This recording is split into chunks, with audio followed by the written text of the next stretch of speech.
Let me ask you one more time. Are you really not going back to your husband, Ron? I've told you over and over. My legs aren't what they used to be. Alice, my mother-in-law, repeats the same excuse again, her voice tinged with a familiar whine. I let out a deep sigh and respond firmly. Then I will leave the house. What? Matthew, my husband, jumps up in shock, his face pale and tense. Ignoring him, I turn my back to him and start to walk away. Wait, please. Alice also tries to stop me, her voice rising in panic, but I don't say anything more and just left the room, closing the door behind me. I know there's no point in arguing further. It's just going to be more meaningless excuses. Well, if that's the case, then I have my own plans. It's not like I've been standing idle by, doing nothing all this time. I've been preparing, carefully crafting various plans for a day like this. Whatever happens next, it's no longer my problem. If the relationship between my parents-in-law crumbles, then so be it. Alice seems determined not to go back to Ron, and I think that Ron would actually be happier if things ended this way. Of course, I won't forgive Matthew for defending a woman like Alice either. The two of them can fall as far as they want, for all I care. With that thought, I rush back to my room, feeling my resolve solidify with each step. My name is Sophia. I got married to Matthew when I was 36, and he was 5 years younger than me. 5 years have passed since then. We don't have any children, but our relationship as a couple is not bad. However, there is one problem, a significant one, and that is Alice. Ever since we got married, it seemed like Alice couldn't stand me. Maybe it's because I'm older than Matthew. Recently, she's even been coming to our house, constantly badgering me with questions like, "When are you going to have kids?" Or "You better not slack off on your housework." Maybe I've reached my limit. When we got married, I made a vow to myself not to go against my parents-in-law, but now I think my patience is running thin. To be honest, I had a bad feeling about Alice from the very beginning. The first time I met Alice face to face was when Matthew brought me over to his parents' house for a family meeting. Matthew had already told his parents about our relationship and showed them some photos of us together. He also talked about my background, how my family owned a small inn, and that I intended to keep working after our marriage. Alice seemed displeased about the fact that I planned to work. Maybe she thought she could stay at the inn for free. Either way, I don't think I left a bad impression. But apparently, Matthew hadn't told them that I was 5 years older than him. Does it really matter if you're older than me? Matthew would often say things like that with a calm expression, but I was anxious. Sure, a lot of people don't care about age differences in relationships, but plenty of others do, especially if the woman is older. It can be a big deal for some families, and Alice, unfortunately, was one of those people. I realized that the moment I greeted her. "Hello, I'm Sophia. I'm dating Matthew." Yes, I've heard all about you." "You're a nurse, right?" Alice asked with a wide smile, trying to sound friendly. I awkwardly smiled back and nodded. "Yes, I work as a nurse at a municipal hospital. I've been so focused on my job that I haven't had time to marry until now." "Oh really? You look so young." I do get that a lot. I have a pretty youthful face. So without much thought, I told her my age. "Well, people say I look younger than I am, but I'm actually 36. "What, 36? That makes you older than Matthew." Alice's expression darkened immediately. Panicking, I tried to smooth things over. "Yes, I'm a bit older, but Matthew is very supportive and helps me a lot." I rambled on, but Alice's face remained stern, unamused. From that moment, her smile vanished and didn't return. In contrast, Ron, my father-in-law, didn't seem to mind the age gap at all and continued talking with a big smile. "Matthew is quite immature, so it's probably a good thing that you're older, Sophia." "Well, yeah, I guess so." Matthew laughed sheepishly, scratching the back of his head. To be honest, Matthew is pretty childish. His hobbies are gaming and comics. Even now, whenever he gets his paycheck, He buys a mountain of comic books and brings them home. Even though Matthew spends his money on comic books, it's all within his allowance. So I don't complain. Everyone has their own hobbies, after all, and I've decided to accept his. Well, it's good that you two are happy together. Make sure you stay that way. And with that, Ron gave his approval for our marriage. Alice, on the other hand, was clearly displeased. Even after our marriage was set, every time Alice saw me, she would find something to complain about. It's not right for the woman to be older. I'm sorry, but I can't change that. And you're a nurse, always busy with work. Won't that mean you'll neglect your housework? Alice's eyes bore into me, sharp and unforgiving. I lowered my gaze slightly and answered, I'll try my best to manage everything. I was hoping that my young son's wife would come and help me with my bad legs. Alice sighed dramatically, rubbing her leg as if to emphasize her point. I quietly averted my eyes. I'd heard about Alice's bad legs from Ron when we first met. In fact, Ron had gone as far as to ask if I could move in with them and help Alice out, but I had refused. If I lived at my in-laws' house, it would be like giving Alice free rein to bully me. Once you start living with your in-laws, it's difficult to leave. So to avoid that trap, I turned down the idea of moving in from the very start. Alice's legs are in bad shape, so having a nurse like you, Sophia, around would put us all at ease. I'm sorry, my work hours are irregular, and I wouldn't want to disturb you. No, I should be the one apologizing for asking too much. Don't worry, just take care of each other, you and Matthew. And so I managed to avoid living with Alice. For now. After that, Matthew and I got married. We chose a new home, a condo on a hill. There were many reasons why we picked that place, but I explained it to Matthew like this. The rent is pretty reasonable, and the view from the window is fantastic. Yay, you're right. Let's go with it. Matthew decided in an instant, his excitement showing on his face. Of course, I had my own hidden agenda behind that smile of mine. What I told Matthew was true. The rent was relatively cheap for the area, and the view really was great. But there was one thing I didn't tell him. The area had limited public transportation options. That's one of the reasons the rent was affordable. The nearest bus stop was less than a 10-minute walk away, but you had to walk down a steep hill. It's easy to leave the house, but coming back means climbing the steep hill, often while carrying bags or groceries. Living in this place without a car would definitely be challenging. That's where our condo was located, on a hill that felt endless when you had to go up. Matthew and I both have our driver's licenses, so getting around wasn't an issue for us. But it was a different story for Alice, who doesn't drive at all. To visit us, she'd have to rely on public transportation, a bus, or a taxi. With her bad legs, there's no way Alice could manage walking up that steep hill. So, if she ever wanted to come to our condo, she'd essentially have to take a taxi directly to our door. Considering the distance from my in-laws' house, the taxi fare wouldn't be cheap either. Honestly, it didn't seem like she'd be able to visit us very often, and that was precisely why I chose this place as our new home. But once our married life began, my plans fell apart completely. For some reason, Alice started coming over frequently, and not just that, she would often show up unannounced and begin criticizing everything. That day was no different. As I was busy catching up on housework, Alice dropped by. Still haven't cleaned up, I see. Matthew's comic books were scattered all over the sofa. Alice grimaced at the sight and pushed them to one side. I'm sorry. It's been a hectic week, so I thought I'd do all the cleaning today. Oh, yes. No need for excuses. With that, Alice unceremoniously sat down on the sofa as if she owned the place. Then she turned to look at me and said, Well, go get me something to drink. Yes, of course.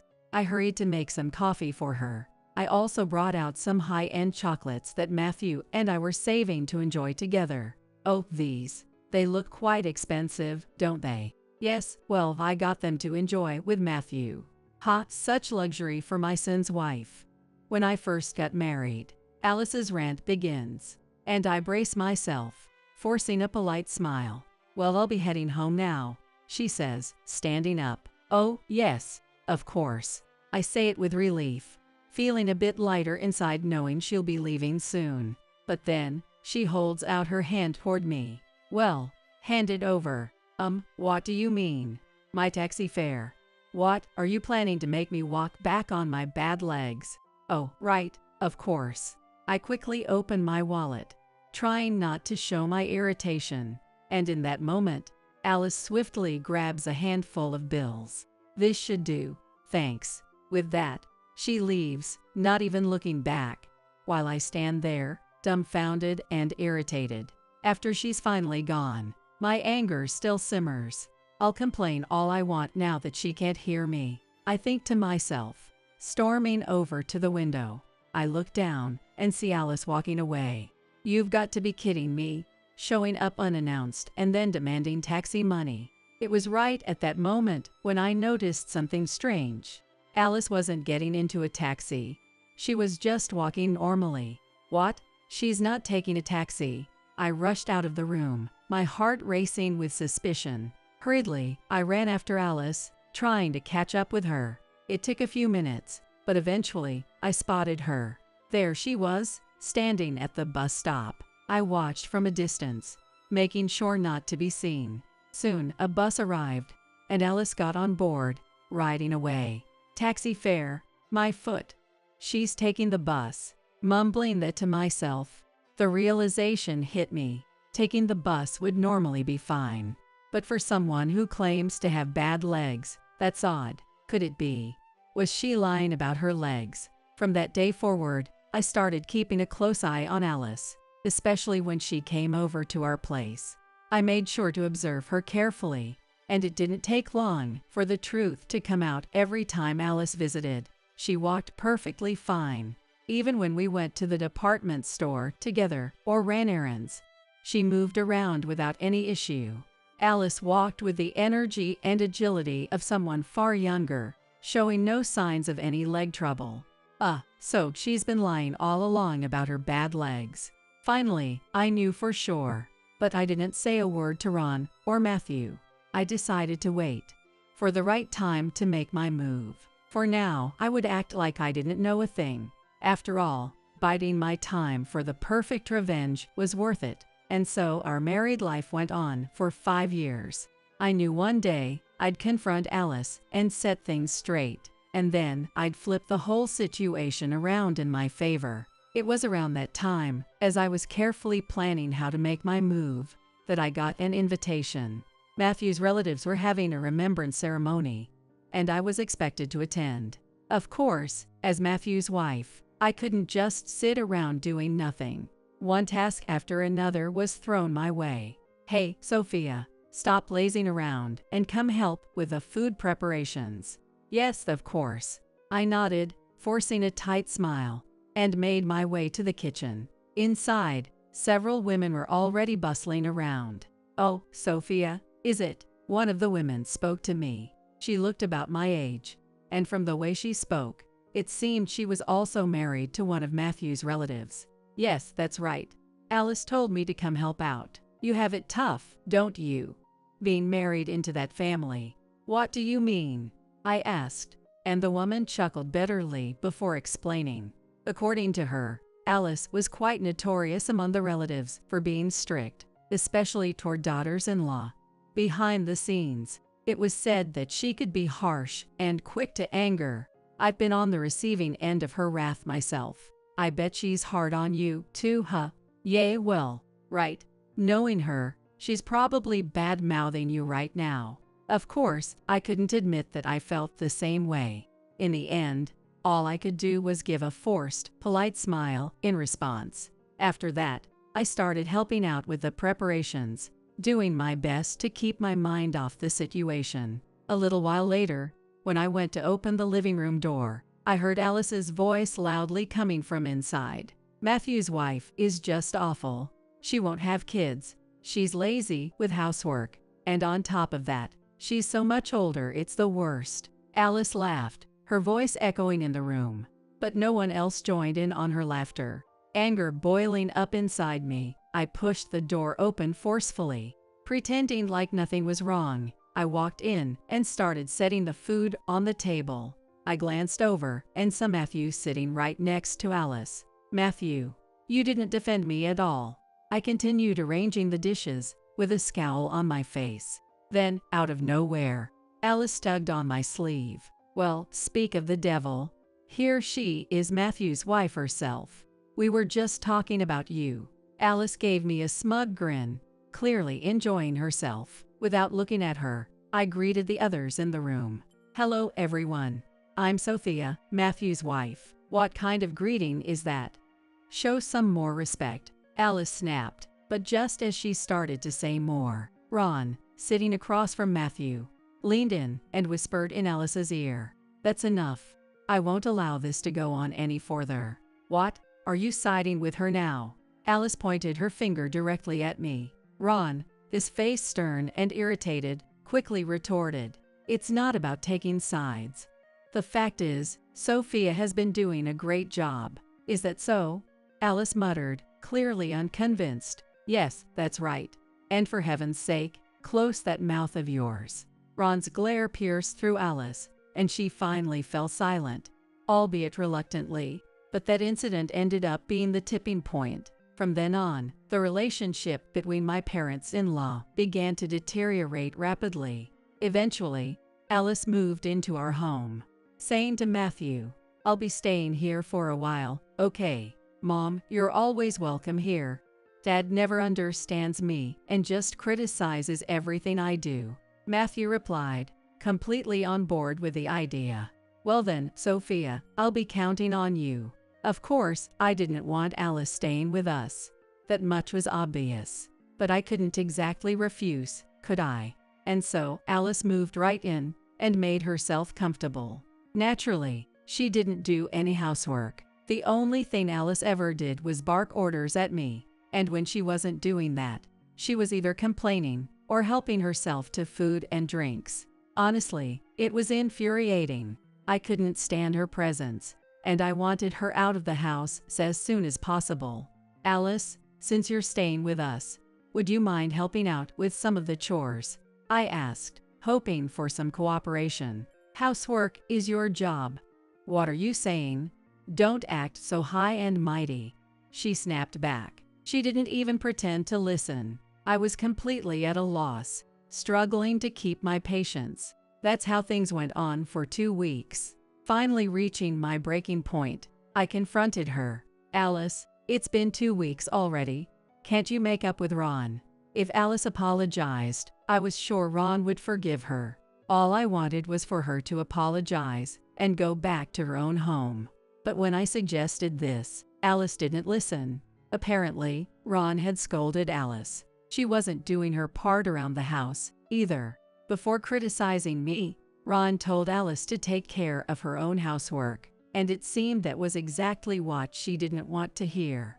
Alice was clearly frustrated by Ron's words. "Sophia, you don't have to come down so hard on Mom." Matthew chimed in, defending her as usual. And with fake tears in her eyes, Alice continued, "You don't understand me either, do you?" She insisted that because of her bad legs, she couldn't do much around the house. Yet Ron didn't understand that, apparently. "That's why I'm staying here. And I won't go back until he apologizes," she said, pouting like a child. I decided that this would be my last attempt to convince her. "One last time, are you really not going back to Ron?" I asked, hoping for a change of heart. "I've already told you many times. My legs are bad," Alice repeated, sticking to the same excuse as always. Letting out a deep sigh, I responded, "Then I will leave this house." "What?" Matthew shot up from his seat, startled. I ignored him and turned my back, resolute. "Wait," Alice called out, trying to stop me. But without a word, I walked away, leaving them both behind. I knew any further discussion would be pointless. They would only give me more worthless excuses. So I had my own plan in mind. It wasn't like I had been sitting idle by all this time. I had been carefully preparing for this moment, thinking about how I might eventually fight back. Whatever happens next is no longer my concern. If my parents-in-law's relationship falls apart, so be it. Alice clearly has no intention of going back, and I think Ron might actually be happier that way. Of course, I won't forgive Matthew for defending someone like Alice. They can both fall as far as they want, for all I care. I quickly walked back to my room, determination burning inside me. I immediately began packing up my belongings. I shoved the essentials into a bag and stuffed everything else into cardboard boxes. Since I had prepared for this moment, organizing little by little, it didn't take long to finish. While I was packing, Matthew peeked into the room. When our eyes met, he spoke up. "Sophia, you're not serious, right?" "About what?" I replied, pretending not to know what he meant. For a brief moment, Matthew looked surprised, but he quickly composed himself and continued. "About leaving the house. Do you really think you can manage on your own?" "Of course I can. I'm not a child," I said firmly. "A nurse's salary isn't particularly high, but it's more than enough to live on my own. If anyone would struggle living alone, it would be Matthew. Before we got married, he used to handle all his own chores, but lately, he's relied entirely on me for cooking, laundry, and even cleaning his own room. I don't mind helping out as his wife, but all this time living comfortably is bound to catch up with him. And let's face it, his body isn't as young as it used to be. If he overdoes it on his days off, it will start affecting his work." When I laid all this out for him, Matthew's face immediately tightened. Biting his nails nervously, he spoke to me in a frantic, uneasy voice. Yay, I know that much." "Well, good luck with that," I said dismissively. "Wait, hold on. It's because of Mom, right? I'll convince her to go back. I'll make sure she never comes over again." Matthew started rambling excuses. He said he would send Alice away himself, that he'd make sure she wouldn't come back again. He said he would talk to Ron as well, pleading with me not to leave. Matthew went on and on like that, but none of it moved me in the slightest. Matthew had always taken Alice's side, and now, at the first sign of trouble, he was ready to cut her off. That kind of attitude only made me more furious. With a sigh, I spoke to Matthew. "Is that all you wanted to say?" "What do you mean? Is that all? What am I supposed to do?" Matthew's voice rose in frustration. I shook my head, feeling completely disheartened. "Listen, I'm not leaving just because of Alice." "What? Then what is it?" It was clear to me that Matthew didn't understand anything. I never thought he could be this clueless. "Then let me ask you, what about the remembrance ceremony the other day? Why did you just let Alice badmouth me to your relatives?" "Badmouth? What are you talking about?" "I'm talking about the time when Alice was openly saying horrible things about me to your family," I said sharply, raising my voice. Matthew seemed to think for a moment and then nodded slowly. "Oh, that. But that wasn't really bad-mouthing, right? I mean, come on, it's not like there are mother-in-laws who actually praise their son's wife," he said, laughing it off casually. His attitude infuriated me. "So that's how you see it? Well, I'm done. I'm definitely leaving," I said, slamming my bag down loudly. At that, Matthew's face showed genuine shock. "What's wrong with you? You're acting crazy." "No, you're the one who's out of line. If you can't understand how I feel, then so be it." I picked up my bag and stood up. Brushing past Matthew, I headed straight for the front door. "Hey, wait!" Matthew immediately chased after me, but I didn't stop. "I won't wait. Honestly, I want a divorce right now." "Divorce? You can't be serious." Matthew stood there, frozen in shock. I glanced back at him briefly and spoke in a low voice. "I'll send you the divorce papers later. Just sign them." "Divorce papers? This is a joke, right?" "It's not a joke. I'm going back to my parents' place. Let's talk on the phone from now on." And with that, leaving Matthew standing there in a daze, I ran out of the house. I quickly hopped on a bus headed toward my parents' home. Their house is in a rural town, far away. "Good thing I requested time off from the hospital for something like this," I muttered to myself. I had requested a 2-week leave from work, not mentioning any family drama. I simply said I needed to help out at my family's inn. If my leave request has not been approved, I was even prepared to quit my job. Fortunately, my leave was approved. That allowed me to stand up to Alice with confidence. For now, I'll just head home. As I was planning my next steps, my phone started ringing. It was Matthew. Hello, Matthew. What is it? Sophia. Where are you right now? It had been about an hour since I'd left the house. I wondered what he had been doing all this time, but I answered him calmly. I'm on a bus to my parents' house. The bus hadn't started moving yet, but it was true that I was on it. A bus? Are you really going back home? Yes, like I said. Anyway, I don't want to disturb the people around me, so I'm going to hang up now. I was about to hang up the phone. Then I heard Matthew's voice, almost on the verge of tears. Please wait. I just want to talk. Can we just talk? Talk about what? You don't really mean it about the divorce, right? Hearing his question, I sighed deeply. Staring out the window, I answered in a steady voice. I do mean it. Come on, think it over one more time. No. And if you have any complaints, come say them to me in person. I'm hanging up now, goodbye. With that, I cut off the call abruptly. Then I turned off my smartphone completely. I wasn't sure what to do, but thanks for making this easy, I mumbled, stuffing the phone into my bag. A few minutes later, the bus left on schedule. After a few hours' ride, I arrived back at my parents' place and stayed at the family inn. And the next morning, I started helping out at the inn right away. Of course, as someone with no experience, the best I could do was help with cleaning. Sorry I can't be more useful. Returning to the office, I apologized to my brother Brian, who had taken over the inn from our parents. Don't worry, I wasn't expecting much from you anyway. So why'd you come back all of a sudden? Brian looked at me intently. I hesitated, unsure whether to tell him the truth. Actually, just as I was saying this, a loud voice came from the front desk. Bring that woman out here. I know she's here. It was Alice's voice. Before I could even react, Brian had already rushed out of the office. Ma'am, please calm down. You're causing disturbance. You're that woman's brother, aren't you? Alice shouted, and at that moment, Brian recognized her. He lowered his voice, speaking calmly. Are you looking for Sophia, by any chance? Yes. Bring that insolent woman to me. Alice slammed her hand on the reception counter. Brian tried to soothe her, keeping his tone polite. Please, you're disturbing the other guests. Could we continue this in the office? The office. Alice scowled in confusion. Standing next to her, Matthew began to try calming her down as well. Come on, Mom. You're causing a scene. But let's just go with him, okay?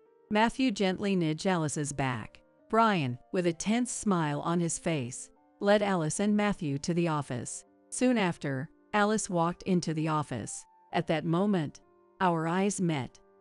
I finally found you. Alice. What are you doing here? Because you said you were leaving the house.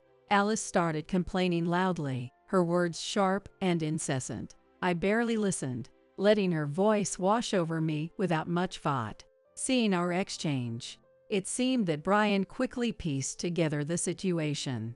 After Alice finished her tirade, Brian served coffee to Alice and Matthew. Feeling a bit calmer now, he asked, You should be saying something too. She's your sister, after all. Alice pointed her finger at me accusingly. I brushed her hand away. What do you think you're doing? I should be asking you that. Did you come here just to cause trouble? I asked bluntly, making Alice snort in annoyance. After taking a sip of the coffee Brian had brought, Alice continued. I'm here to bring back the woman who abandoned her housework and left without permission. Are you talking about me? Of course I am. Who else? If you leave, who's going to take care of the house? If Alice did the housework, there would be no problem. After all, Alice is a housewife. To put it simply, she lives comfortably off of Ron's income. Yet she claims to have bad legs and hardly does any housework at all. Ron had even told me they hired a housekeeper, which I found ridiculous. She didn't really have bad legs. She was just pretending. As I thought about all of this, Alice raised her voice again. Housework is a wife's duty. Are you planning to abandon that responsibility? Well, considering I'm thinking about getting a divorce, then pay up. Pay compensation for the divorce trial. Alice slammed her hand on the office desk. I flinched slightly, then calmly responded. And why would I do that? I haven't done anything wrong. Huh? You slacked off on the housework. Do you really think you deserve to be a wife to my son? Alice's spittle flew as she spoke. I grimaced and shot back. Then I can demand compensation from Matthew in the divorce trial, too. And from you as well, Alice. What? After all, Matthew doesn't do any housework either. Right. As I said this, Matthew started to panic visibly. Well, yay, but that's because I have a job. Sorry, but so do I. And, by the way, Matthew and I split the household expenses evenly. We each contribute $1,000 from our paychecks. That $2,000 total is what we use to run our household. The rest of our money is our own allowance. I save most of mine, but Matthew spends his on games and comics. Not that I mind. He does contribute his fair share to our expenses. However, in every other sense, our relationship is far from equal. For instance, nearly all of the housework falls on me. Cooking, laundry, cleaning, all of it is my responsibility. Paying bills, handling errands, grocery shopping, it's all on me. So, if we go by Alice's logic, I should be able to demand compensation from Matthew in a divorce trial as well. Legally, that might be difficult. Sure, some of it would be taken into account, but considering it's not the main cause of the divorce, it likely wouldn't make much difference in a trial.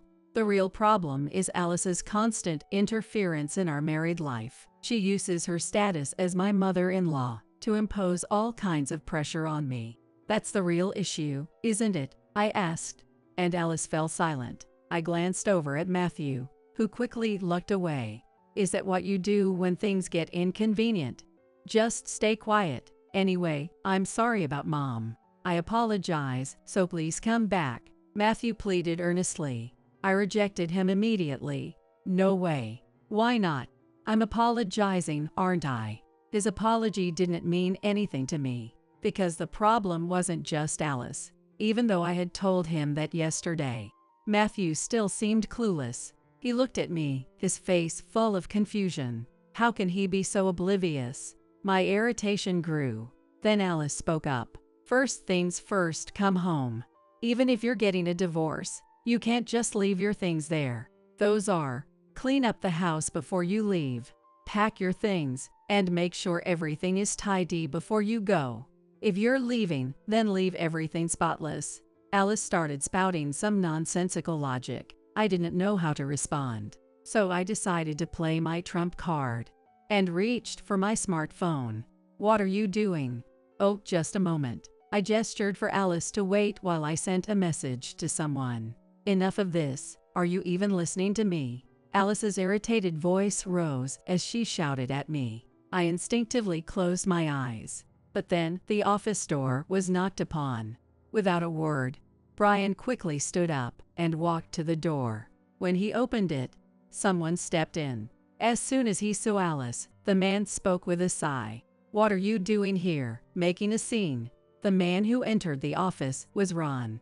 He stared straight at Alice, who was causing such a commotion. Ron, what are you doing here? Alice's eyes widened in shock. Meanwhile, Ron sighed deeply and replied, Sophia invited me. Said it was to thank me for all I do. What? But she said she wanted me to relax while you were gone. Ron's gaze turned stern as he looked at Alice. I couldn't help but smirk at Alice's reaction. Actually, the story goes back a bit. About 2 weeks ago, right after Alice stormed out on Ron and moved into our house, I thought Ron might be worried, so I gave him a call. Ron, Alice is staying at our place right now. Is that so? I apologize for the trouble. Not at all. But since it's a good opportunity, why don't you take some time for yourself and relax? With that, I invited Ron to stay at my family's inn. Ron said he'd come after 2 weeks, once he could arrange his work schedule. And that's why I had tolerated Alice's presence for those 2 weeks. So when I heard Ron had arrived at the inn, I decided to put my plan into action. And that's why Ron is here. You understand now, Alice? I asked, watching Alice's face twist in anger. She scowled and looked like she was about to say something. Is there something you'd like to say? Of course there is. This is cowardly, how dare you? Well, without doing it this way, it would have been hard to prove that your legs aren't really bad, right? The moment I said that, Alice's face froze. I glanced over at Ron, who was now red with anger.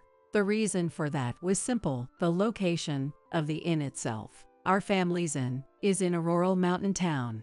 The bus only goes part of the way, and the rest of the journey has to be made on foot. Even if someone drives their own car, there's no parking space in front of the inn. In fact, there's no wide road for cars at all, only narrow paths that people can walk through. The parking lot is near the bus stop, so the only way to reach the inn is by walking.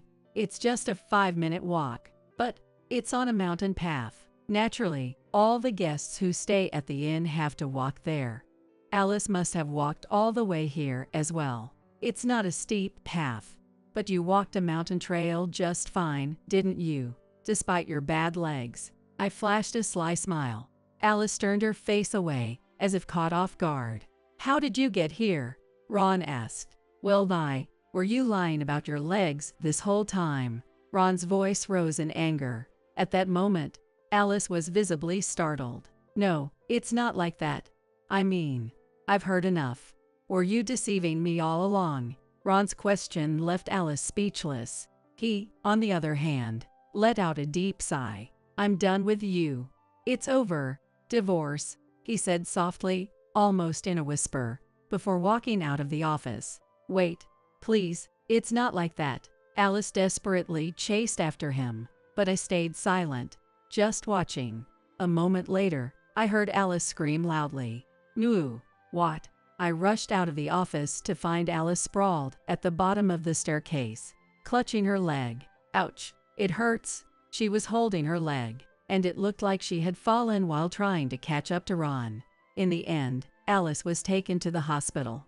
Later on, at the hospital, Alice was diagnosed with a broken leg. You brought this on yourself, I thought, but I couldn't help feeling a bit sorry for her. All I wanted was to reveal the truth, not to actually hurt her. Ironically, she ended up with an actual leg injury.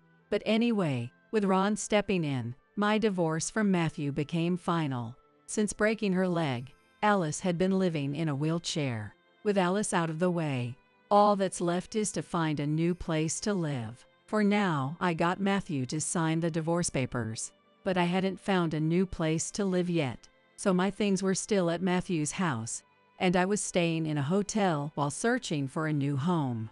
After the divorce, it would be a place I'd likely live in for a long time. Tomorrow was my day off, so I planned to view a few places. After work, I was thinking about all these things. That's when Alice called me out of the blue. I frowned as I answered the phone. Hello? Is this Alice? Don't call me Alice. You're not my son's wife anymore. Right. I sighed again, realizing she was technically right. But I continued. So, what do you want? You know how much I hate you, don't you? It wasn't my fault she ended up in a wheelchair, but I knew she blamed me for any compensation for the divorce. You can try all you want in court. I decided to get ahead of whatever she was plotting. But Alice's plan wasn't anything like that. Who cares about divorce money? I've got a much better way to hurt you. What better way? Oh, yes, I've thrown away everything you care about. Alice laughed loudly, a harsh ha-ha-ha, echoing in my ear. What could she mean by everything I care about? After a moment's thought, I realized my things were still at Matthew's place. You didn't. My belongings. That's right. I sold all of it. So that's what she did. Panicking, I quickly grabbed my bag and rushed to hail a taxi. Speeding toward the house I had lived in with Matthew, I found Alice waiting outside, laughing like a maniac. You sold my stuff without permission. You're the one who left it behind. That's just despicable. I brushed past Alice, rushing straight to Matthew's room. Once inside, I immediately checked my belongings, opening one box, then another. Finding all my things intact, I let out a sigh of relief. It's too late to regret it now, Alice sneered. What are you talking about? I already sold everything, so there's no way to get it back. Look, here's the money they paid me. Alice held up several $100 bills, so I responded with a calm smile. Well, you should tell Matthew that. Huh, Matthew? Why? Alice looked at me, puzzled. I explained it to her clearly. I kept my belongings in Matthew's room, and I moved Matthew's stuff into my room. What? I figured you might try something like this, Alice. Unlike Matthew, I lived a pretty simple lifestyle. Of course, I wouldn't call myself a minimalist, but my belongings only consisted of clothes, makeup, a smartphone, and a tablet. The TV in the living room was enough for me, and I could watch movies on my tablet. To be honest, I didn't really need much. On the other hand, Matthew loved games and comics. He was practically a collector. His room was overflowing with items, and there were large cardboard boxes everywhere. So I made a suggestion to Matthew. Why don't we swap rooms for a while? You can use mine, and I'll put my things in your room.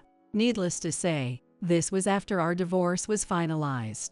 Knowing how few belongings I had, Matthew quickly agreed to my proposal. So what you ended up selling was probably all of Matthew's stuff. What? No way. How much did you sell it for? I looked closely at the handful of $100 bills Alice held. She had about 10 of them clutched tightly in her hand. Turning away from Alice, who was now stunned, I picked up the box containing my belongings. Well, I'll just take my small amount of stuff and go. After giving her shoulder a gentle pat, I walked out of the house. Just a few minutes later, I received a frantic call from Matthew.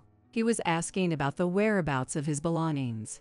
But how would I know? When I told him it seemed Alice had sold them, I could hear his loud voice shouting through the phone.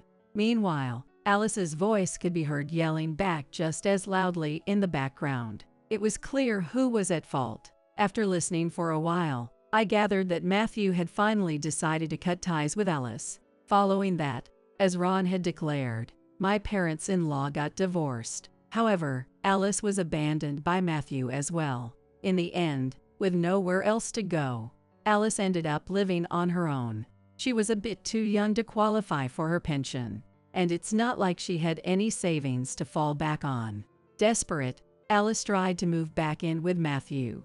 Naturally, he wanted to kick her out, but due to social expectations and appearances, he couldn't do so openly. So now, Matthew works tirelessly every day, taking care of Alice's bad legs while trying to manage his job. When Alice finally becomes eligible for a pension, I'm sure Matthew will take every cent he can from her. He wouldn't be satisfied otherwise.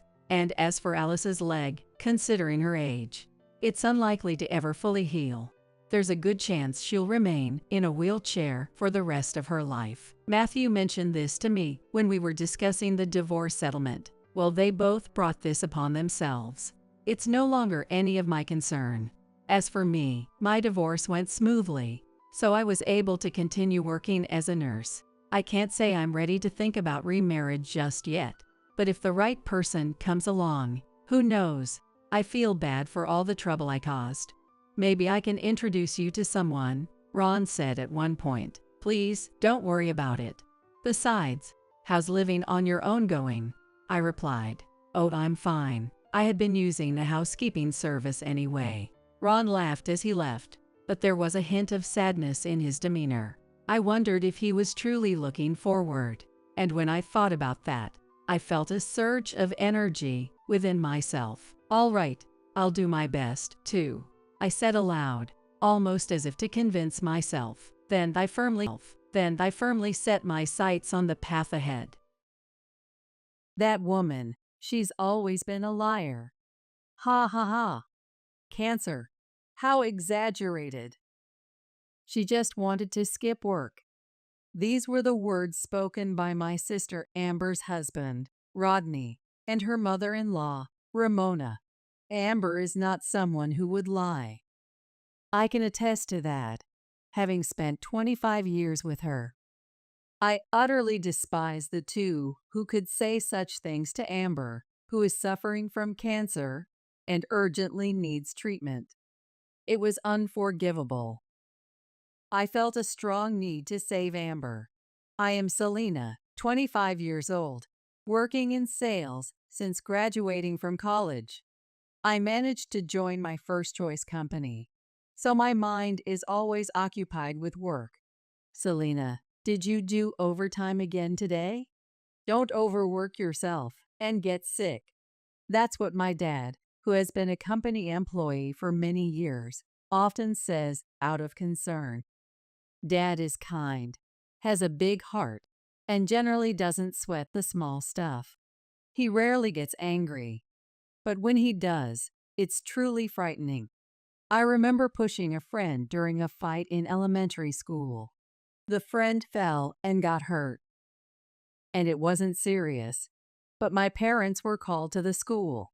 I still remember how scary Dad was when he apologized to my friend's parents and later scolded me in the car.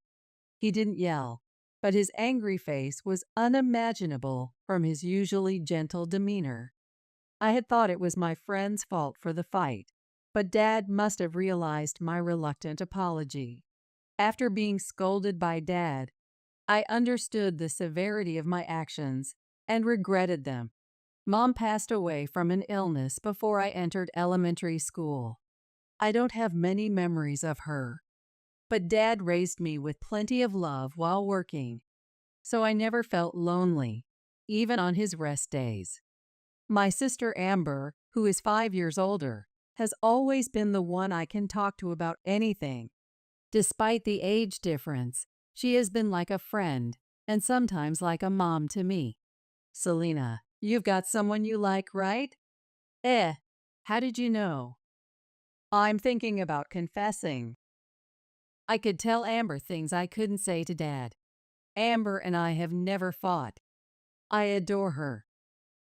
When she got engaged, it was to a tall, slender man with a refreshing smile who looked great in a suit.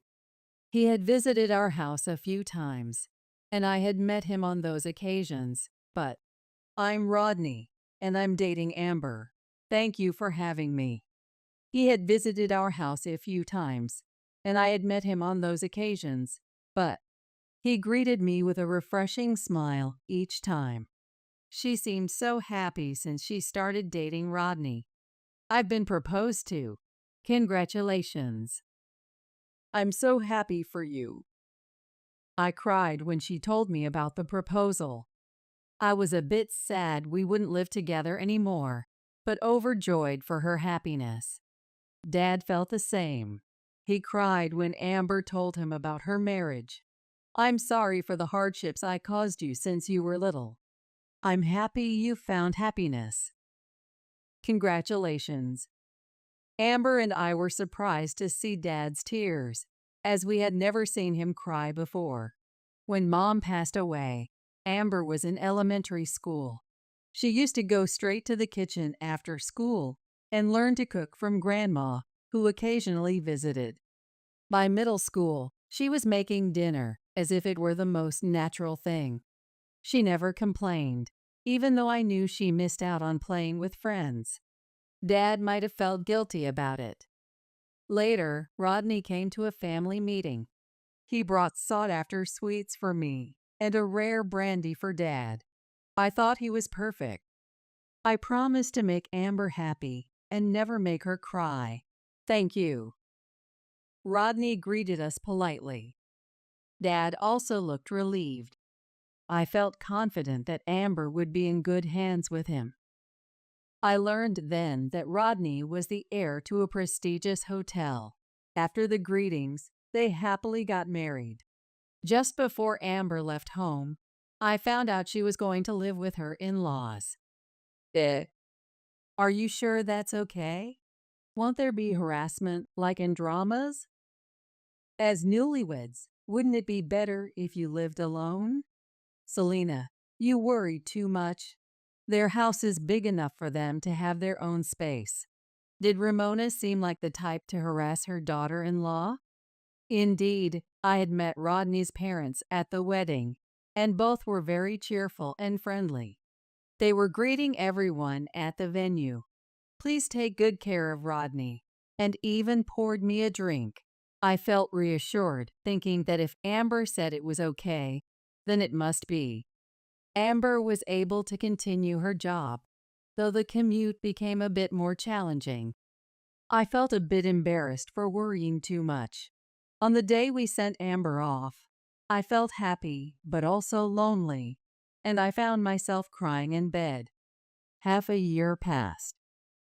I hadn't seen Amber, but we exchanged messages occasionally. Her replies were slow, but she seemed to be doing well. I had a lot I wanted to talk to her about, but I refrained from disturbing her happiness. As for me, I was still immersed in my work. Living with Dad made me realize how much I appreciated Amber. I thought I had been helping with household chores, but I found myself forgetting laundry in the washer or burning the food, realizing I wasn't as capable as I thought. Dad just laughed and didn't get angry. Then one day, when Dad was away on a business trip, I worked late and was eating delivery food at home. Suddenly, the doorbell rang. Wondering who it could be at this late hour, I cautiously went to the door, only to find Amber standing there. Amber? The Amber I saw after a long time had lost a surprising amount of weight in just half a year. It was more accurate to say she looked emaciated rather than just thin. And her complexion was pale.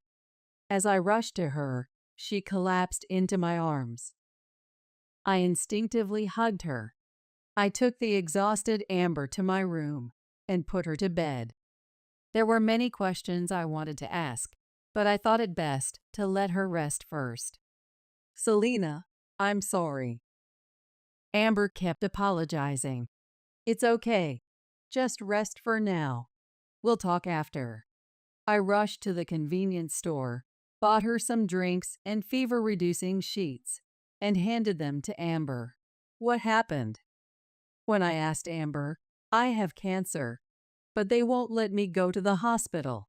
She replied in a hoarse voice, tears streaming down her face. It turned out Amber's happiness lasted only until they started living together. Everyone changed the moment I became a daughter-in-law. Amber said. She said that on the day of her marriage, she was asked to quit her jobs to help with the family business. She accepted this demand. After quitting her job, Amber would wake up at 4 a.m. to thoroughly clean the entire house and prepare breakfast for the family and 10 relatives.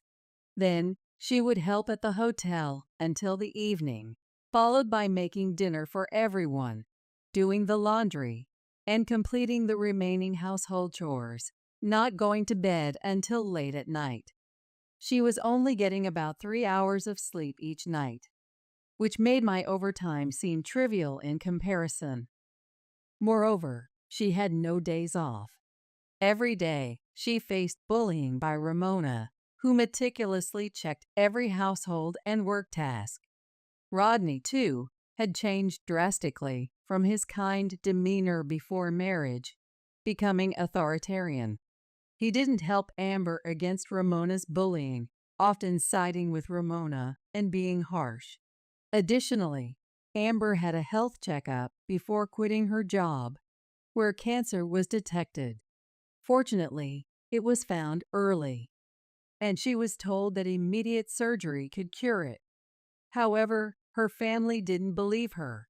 She pleaded to be hospitalized for the surgery, but was forced to work from dawn till late night instead. I was overwhelmed by the sheer amount of information. Just hearing it all made me tear up. What? I don't understand. Why didn't you tell me? When I asked Amber, a shocking answer came back. Amber revealed that Ramona and Rodney checked her mobile phone daily and monitored all her replies. She was told it was to ensure she wasn't slacking off in her household and work duties. That's why she couldn't ask for help. During our conversation, Amber's bag kept vibrating with notifications. Is that Rodney? Amber nodded slightly. I'll handle it. Amber, you rest for today. We'll go to the hospital tomorrow. I took Amber's mobile phone to the living room. There were over 100 missed calls. When it rang again, I decided to answer. Hey, where did you run off to? Abandoning your duties, what a failure as a daughter-in-law. Rodney, this is Selena. Hearing my voice, Rodney's tone changed. Oh, Selena, long time no see. Can you pass the phone to Amber? Why would I do that? Where's that intensity gone? Amber can't come to the phone right now. Rodney, you know Amber has cancer, right? I wanted to yell at him, but I confronted him calmly instead. Ah ha ha. Funny girl. You believe Amber's lies. She doesn't have cancer. She just wanted to avoid housework. What? On what basis are you saying she doesn't have cancer? Amber arrived at my house completely exhausted and emaciated. I'm taking her to the hospital tomorrow. She won't be going back there. She's there, right? I'll come to pick her up. Don't come. If you do, I'll call the police. I hung up the phone. It kept ringing, and I was scared they might come over. But fortunately, they didn't show up, and the calls were just continuous. I turned off Amber's phone. I felt frustrated. I wondered why I hadn't noticed anything before the marriage. It pained me to see my beloved Amber suffering. I couldn't sleep that night. The next day, I took Amber to the hospital early in the morning. Her physical condition had deteriorated significantly, and the doctors advised immediate surgery, so she was admitted to the hospital. At the hospital, I requested that Amber not be allowed to meet anyone who might visit, just to be safe. Then, I went home to bring the necessary things for her hospital stay. When I arrived, Dad had already returned. Dad, something terrible has happened. I had been too upset to tell Dad anything yet. What? What's wrong? Dad looked startled by my urgency. As I explained about Amber, his face gradually turned darker, and by the end, he was red with anger. What? I can't believe this. First, we need to go to the hospital. Let's go. It had been years since I'd seen Dad so angry. We both headed to the hospital where Amber was waiting. Amber, are you okay? Dad, I'm sorry. Don't talk anymore. Just tell me what you want to do from now on. I'll take care of it. I want a divorce. Understood. I silently listened to the exchange between Amber and Dad.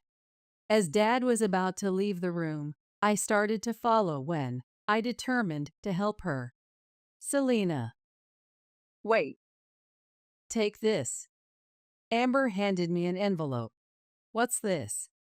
Before I could check, Selena, let's go, called Dad. I put the envelope in my bag and left the room. Dad and I then headed to Rodney's house. Upon arriving, Ramona came out. Finally, you've brought her back. She's not here? She spoke as if nothing was wrong. I couldn't stand it. And Amber has been hospitalized because of you. I told them firmly. Oh my, that sounds terrible. But it must be a sham, right? That girl is a habitual liar, Ramona replied without a hint of remorse. What? A sham? Well, let's discuss this inside, Dad said, and we entered the house. It seemed Ramona was the only one there. Amber's Phil must be at work. I remembered Amber saying he was a workaholic and indifferent to anything but work. He had turned a blind eye to the mistreatment Amber suffered. Then Rodney came from the back. "Oh, long time no see." He greeted us with the same refreshing smile as when we first met. Now I understood that these two were only good on the surface. Amber has cancer. It's not a sham or anything of the sort. Eh ha ha ha. Preston, you're exaggerating. It can't be cancer. I was astounded by Rodney's laughing response. Then look at this. Dad showed them the medical report from the hospital. Ramona and Rodney looked shocked, but quickly. Oh my. It was true. We never believed her because she's always lying. Regular behavior is important, isn't it? Ramona said. Amber doesn't lie. What do you think she is? I couldn't help but interject. A daughter-in-law. Nothing more, nothing less. You wouldn't understand. Being single. A daughter-in-law is supposed to live for the family. Ramona started spouting nonsense. What? Live for the family by not letting her go to the hospital despite her illness, making her work from dawn to midnight? She said everyone changed after coming to this house. Ha ha ha. She's lying about that too. She's good at lying, isn't she? Maybe it's because she's from a single-parent family. Being a daughter-in-law isn't being a guest. It's normal to be strict. No matter what I said, Ramona kept laughing and responding. I felt like crying, but I clenched my teeth and held back, knowing I couldn't let myself cry. Then Dad spoke up. The illness wasn't a lie, was it? Do you have any proof of her other supposed lies? Well, it doesn't matter anymore.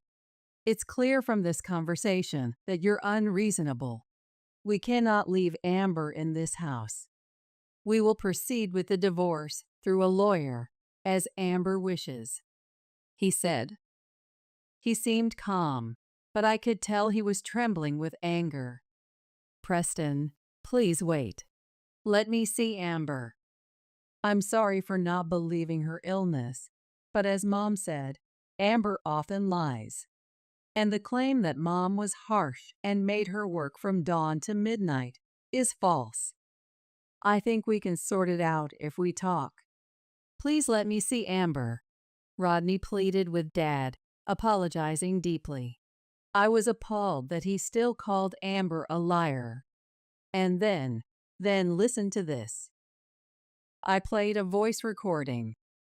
It documented Amber's day from early morning to late night. 4:30 a.m., starting to clean. Amber's voice was recorded. This cleaning is inadequate. Look at this dust. A dusty woman like you wouldn't notice, right? Want to be thrown out. Ramona's voice was on the recording. In another part, I have cancer. Please let me go to the hospital. Amber pleaded, to which Rodney responded, Shut up. If you have time to say that, work. Maybe working hard will cure it. It was unbelievable. Ramona and Rodney were speechless, seemingly unaware they had been recorded. Now, who is the liar? We'll be leaving. If you try to approach Amber again, I will not forgive you, Dad said, and we left the house, heading back to the hospital. When we told Amber about the discussion, "Thank you so much. I'm so grateful for Dad and Selena," she cried. "It was because of your recording, Amber," I told her. When we left the room, the envelope Amber handed me contained the voice recorder. On the day Amber fled to our home, she had hidden the recorder in her clothing. Amber must have known that her in-laws would pretend not to know anything. She realized she needed evidence. Her previous job at a publishing house had given her access to a voice recorder. Knowing Ramona and Rodney, it was risky. There was no telling what they would do if they found out. It must have required a great deal of courage. It must have taken a lot of courage for Amber to record everything in secret. Later, Dad found a strong divorce lawyer, and the divorce was successfully finalized. I followed Amber's example and recorded our conversation with Ramona and Rodney on my mobile phone. The fact that Amber had cancer and they denied her medical care, coupled with the two recordings, enabled us to secure a substantial settlement in the divorce trial. The lawyer told us that the hotel run by Rodney's family was in dire financial straits. They couldn't afford the settlement and asked to pay in installments. But the lawyer rejected the request without even consulting us. With the lump sum payment, it seemed only a matter of time before the hotel would close. Curious, I checked the hotel's reviews and found them to be quite low. It made sense to me people like that couldn't possibly offer warm hospitality.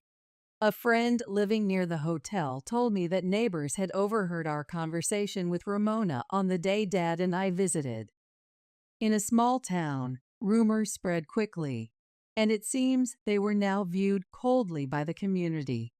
Amber's surgery was a success, and she was discharged from the hospital after about a month and a half, looking a bit healthier than the day she had fled to our house. She decided to spend some time recovering at home, continuing outpatient treatments. I was happy that the three of us were living together again.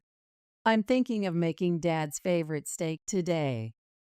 Oh, I'm looking forward to it. I can leave work early today, so I'll buy the ingredients on my way home. Amber's cooking was incomparably delicious compared to mine. I couldn't be happier with our days filled with laughter as a family of three. Christopher's family home was on the top floor of a grand condominium complex. Amanda, the single mother who raised Christopher, greeted us at the door. She was a successful CEO with an aura of a beautiful, bewitching woman. As I stood nervously in front of this incredible lady, Christopher looked at me, laughed, and said, "She may be plain, but she'll make a good housekeeper. Thanks for showing off my skills at housework, honey." As the conversation livened up, Amanda remarked, "I'd love to see your family home." Of course, I'd be delighted. I'll do my best to be a gracious host. Please make yourself at home and relax. It sounds like it will be a fun little getaway, Amanda. My name is Sarah, and I'm 28 years old. After graduating high school, I moved to the city for college and started living on my own. Later, I got a job at a design firm. No matter how many years pass, I can't get used to the crowds, but I enjoy both my work and living independently. My boyfriend of 1 year is named Christopher. I love your unpretentious, down-to-earth nature and your slightly ditzy side. That's the kind of compliment he always gives me. He's also a reliable colleague at work. He's serious and strict when it comes to his job. He's kind, too, like when he defends me from intimidating older coworkers. He's a man with so many good qualities. Today, he invited me out to dinner, saying he had something to talk about. I wonder what's up. He usually likes to come over to my apartment and eat my home cooking, so why go out of his way to make reservations at a restaurant? Could it be a proposal? Is it okay for me to get my hopes up? Maybe it's too soon? The restaurant we arrived at, full of anticipation, had a high-class exterior. Wow, how fancy! I couldn't help but exclaim in admiration. Christopher lowly said, "It's a full-course meal, but..." "Sarah, are you okay with this kind of place?" "Yeah. I'm not a picky eater," I replied with a smile, although I was a bit puzzled by Christopher's unusual gaze. The poised staff brought out one dish at a time. Wine was poured into large glasses, and the equally large plates were adorned with bite-sized delicacies. They were drizzled with a mysterious sauce I could never make myself, and the flavor was indescribably delicious. Even so, I couldn't shake the feeling that Christopher had been staring at me intently for a while now. "Is something wrong?" "No, it's nothing," he replied. Could he be waiting for the right moment to propose?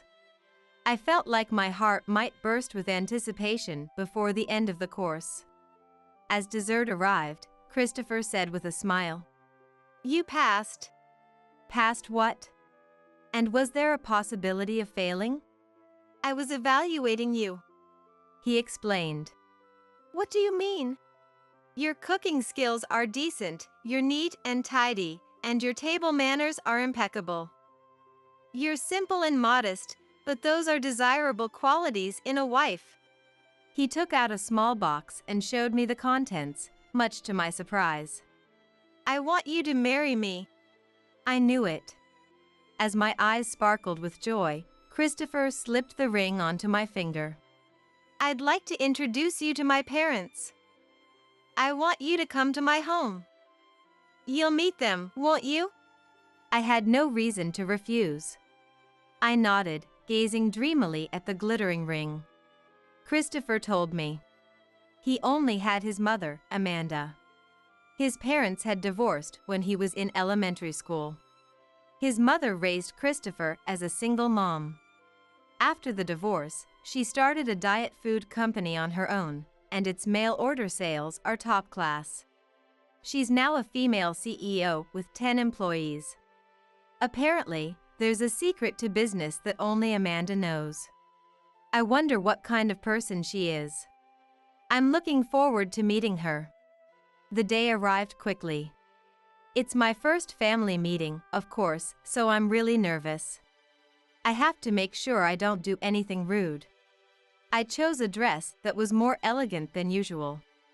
I'm especially prone to careless mistakes, as even Christopher admits. "Are you nervous, by any chance?" Christopher asked as he walked beside me. "Not at all." I lied, not wanting him to worry. Then he said, "Haven't you noticed?" "Noticed what?" "Your face is stiff, and your walking is awkward. Smile like you always do." Seeing his smile as he said that made me smile too. My whole body relaxed as the tension left me. I must have been quite tense in the shoulders. "I'm sorry, I actually am nervous. It's been a while since I've worn heels, too." "You don't need to apologize." "I'm clumsy, so I was worried about making a blunder." "It'll be fine. If you're my fiancé, my mom will like you." Being called his fiancé made me embarrassed and nervous again. But looking into his kind eyes calmed me down. He really is special to me. I take a deep breath and compose myself. I'll trust Christopher, who said he likes me as I am, without pretenses. Christopher's family home was on the top floor of a grand condominium complex. A spacious entrance and large windows with a great view. A chandelier hung in the all-white room. It was like a model room. Amanda, who greeted us, was what you'd call an ageless beauty. She had a dignified presence, with an aura of a female CEO. Was the height of her teased bangs a symbol of her nobility? When she moved, she carried her own actress light. Amazing, too amazing. Her commitment to beauty was thorough. I sat down in a chair at her urging. Being observed from head to toe made me nervous again. "Where are your parents, dear?" "In New England." "I thought so.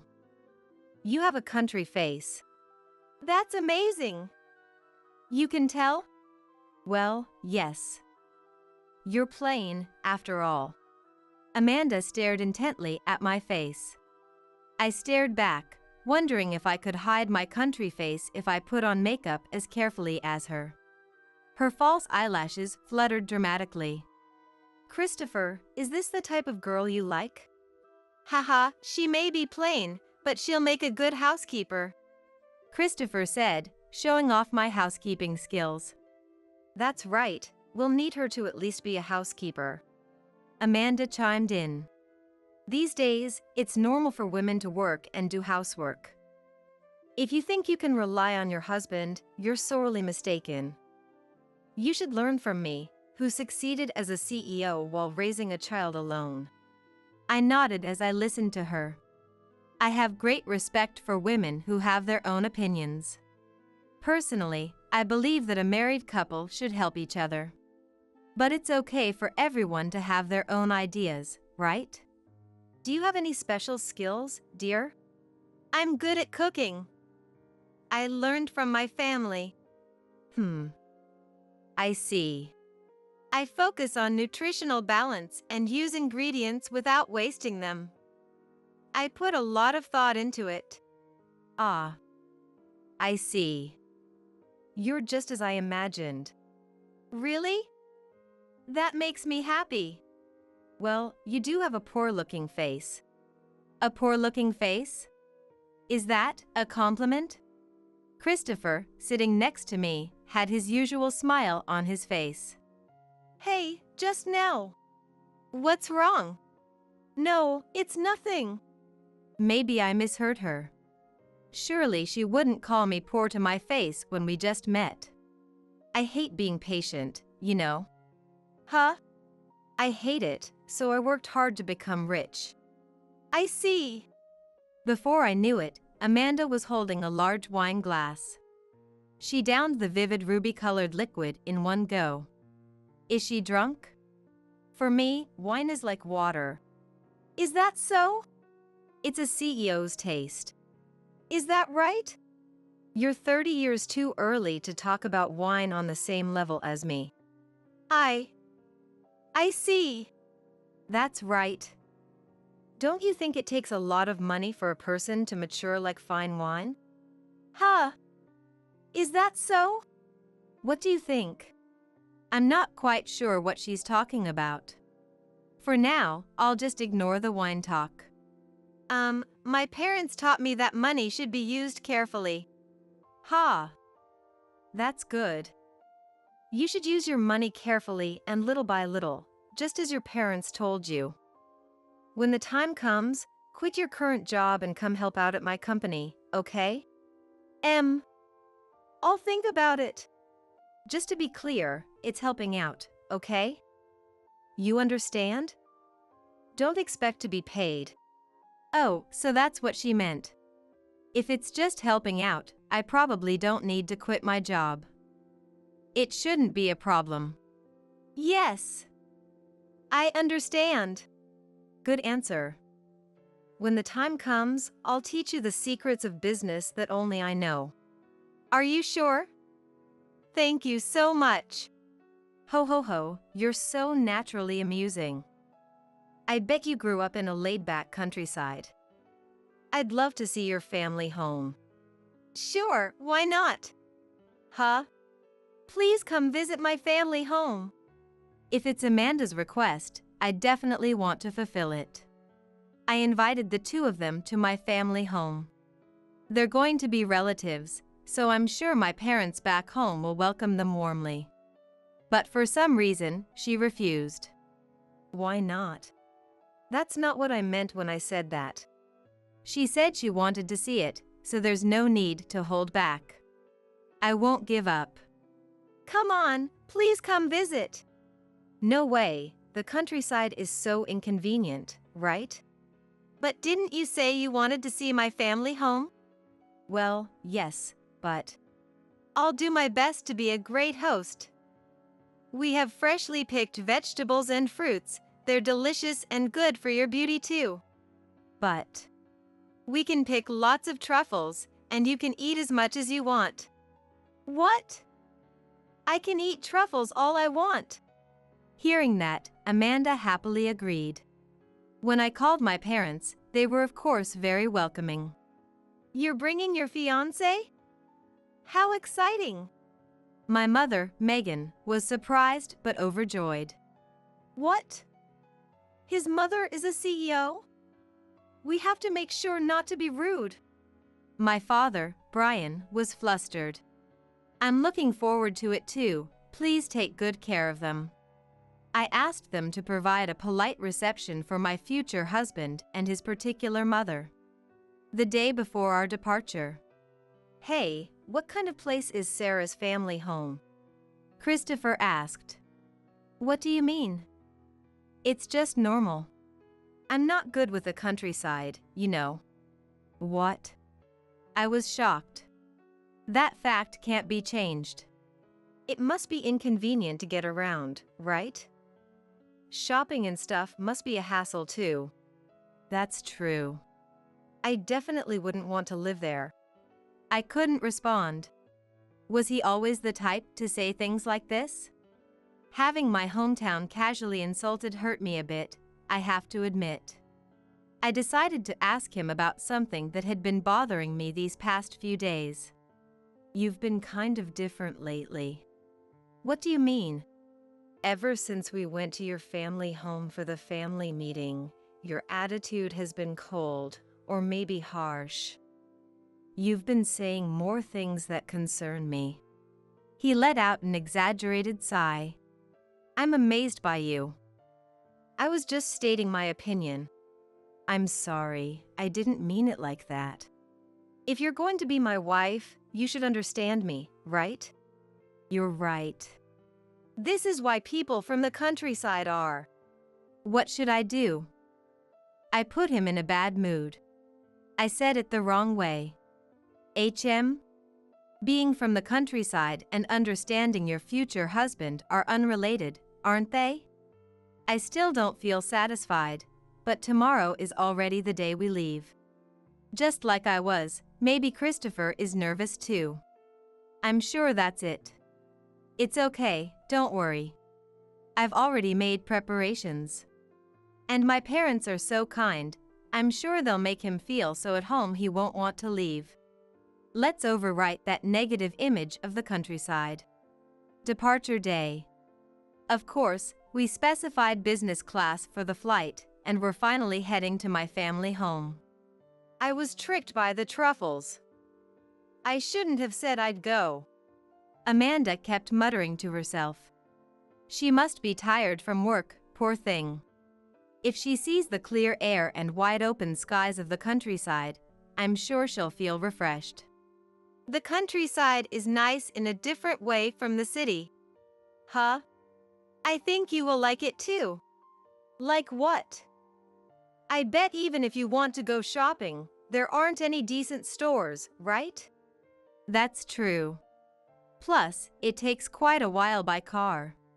The countryside has nothing, unlike the city. Shall we do a room tour? The house and garden are spacious, so it's fun. Huh? Houses in the countryside are just big, right? At that moment, Christopher came to my rescue.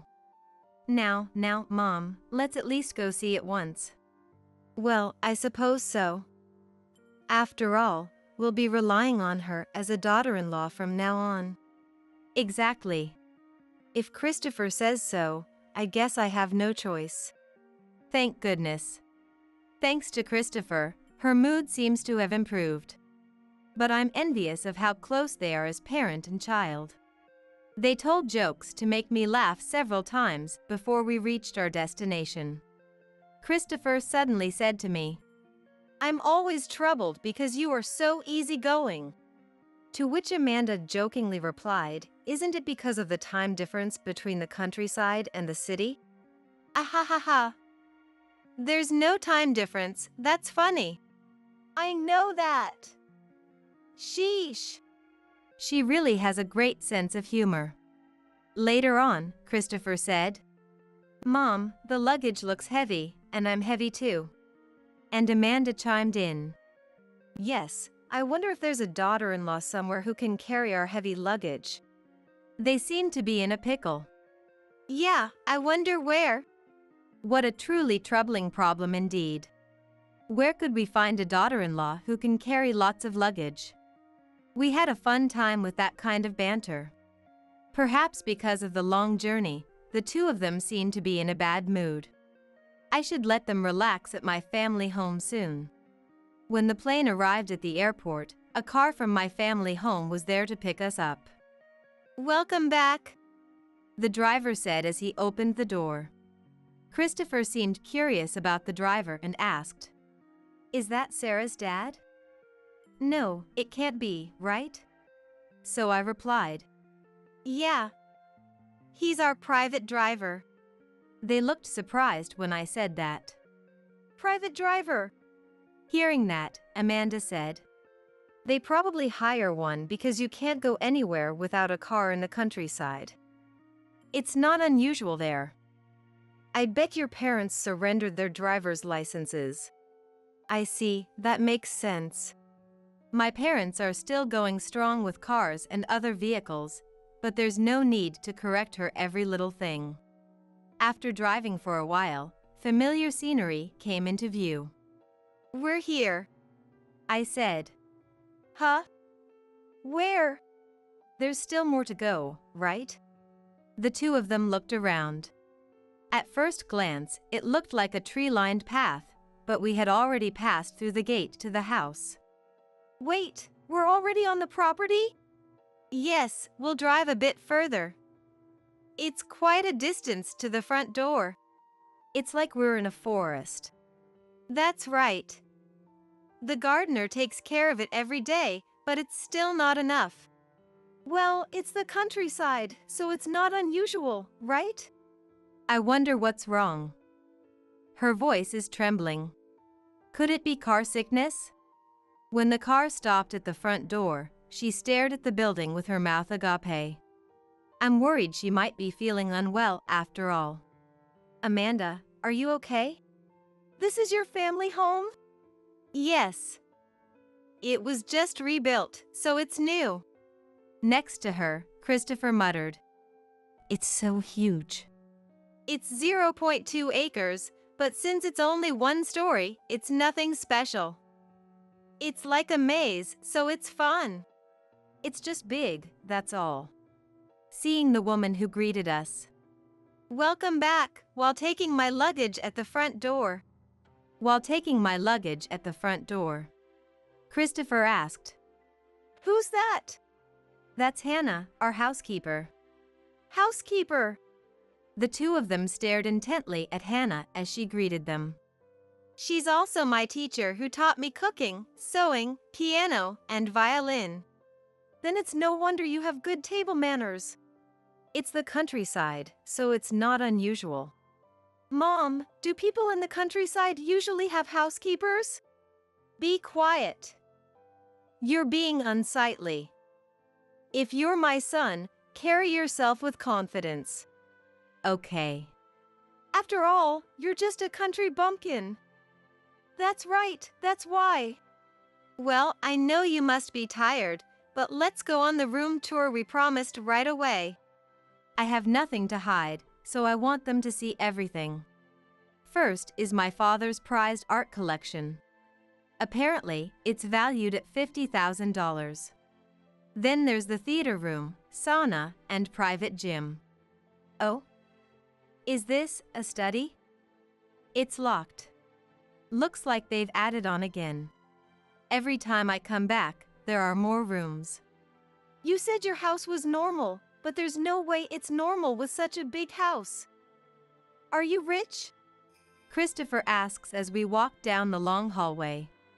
"Let me ask you instead, isn't your house not normal?" "My house is richer than normal, right? My mom is a CEO, after all." What is normal, I wonder?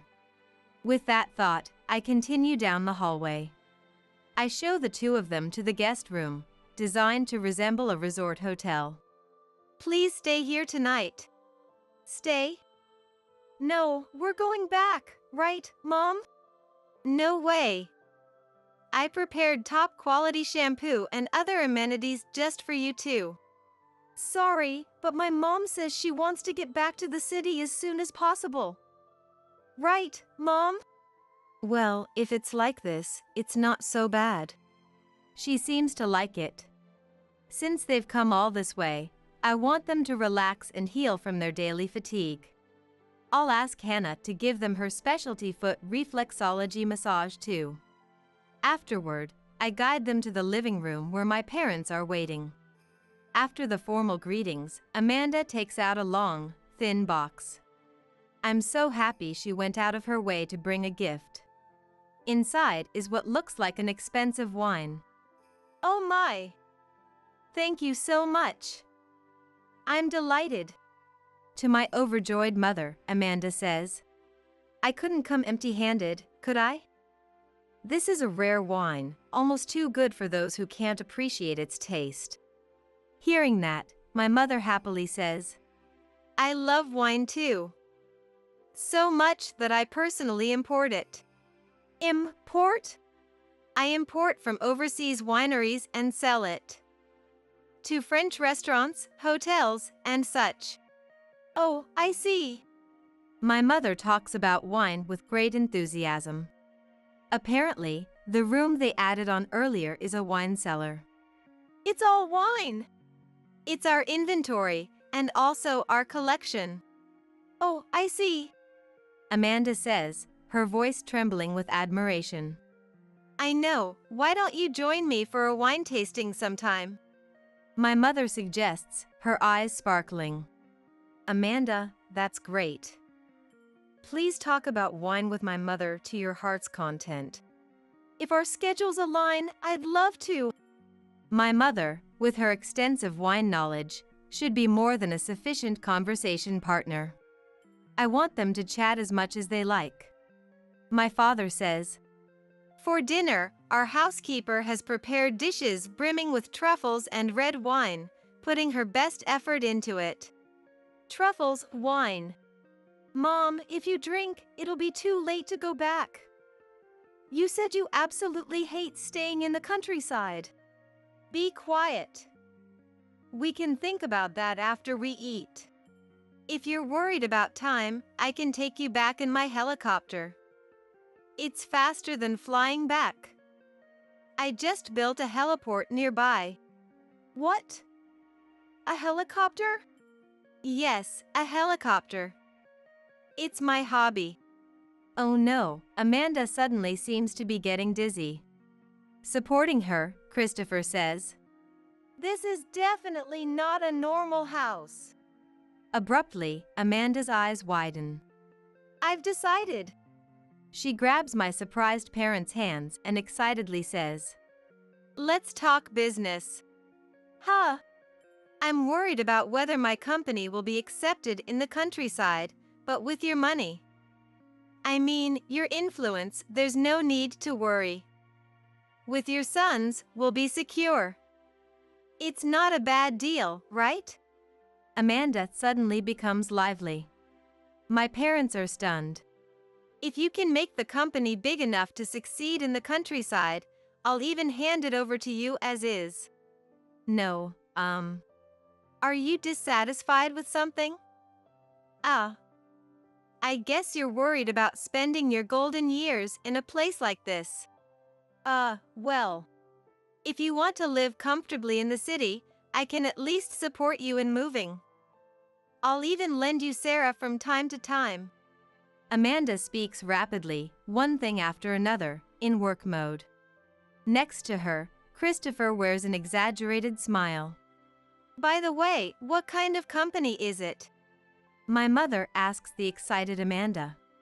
As if she was waiting for this, she starts explaining about the diet food. Then my mother says, I also sell beauty-related products. Diet products have really evolved, haven't they? Amanda is surprised. Earlier, didn't you say your business was selling wine? I just started with wine recently. Oh my! You're active in many areas, how wonderful! Oh no, not at all. I have high hopes for your work. Amanda tries to take my mother's hand, but my father gently stops her. Let's discuss that another time, at a leisurely pace. Today, let's forget about work. We decided to have them relax in their room until dinner was ready. I can hear Amanda muttering, if it's like this, I wouldn't mind staying over again. Nothing could make me happier than knowing her negative feelings toward the countryside have lessened. Around the time the table setting was finished, Hannah called out to me. "Please come with me." She took me to the guest room. I thought she had come to call us because dinner was ready, but I'm told to wait in front of the door. "Excuse me," Hannah says as she enters the room alone. "Oh, you're the housekeeper, right? Are you here for the foot reflexology massage?" "Yes, that's right." "Please, go ahead. What should I do here?" I can hear the conversation inside the room. The one who spoke was Hannah.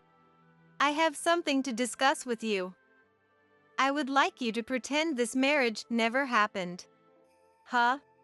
Hey, what's a mere housekeeper saying?"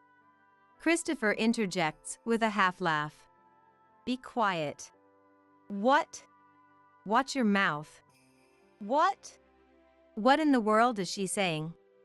I'm so shocked I can't even speak. "You seem to know some wonderful secrets of the trade." "What are you trying to say?" "Also, both of you have impure relationships. It seems you have many close friends of the opposite sex." Hey! What is this? Did you hire a private investigator? This is a violation of privacy. Don't try to play it off. Background checks before marriage are normal." What does this mean? Is it true? Even as I panic, I can't stop listening to the conversation through the door. "What do you want?" "Huh?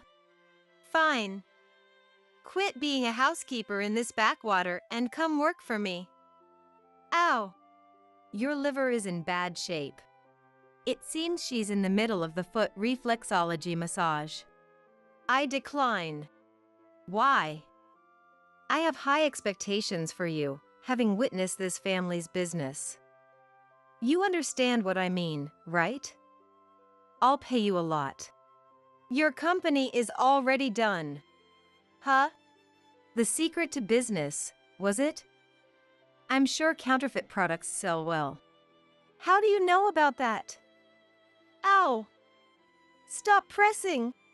Running a business bordering on fraud like that will ruin you eventually. I won't stand for you calling it counterfeits and fraud. What's wrong with making money smartly? Smartly? Don't you mean dishonestly? Ow! That's the pressure point that hurts when you lie. Huh? I caught my breath. The color drained from my face.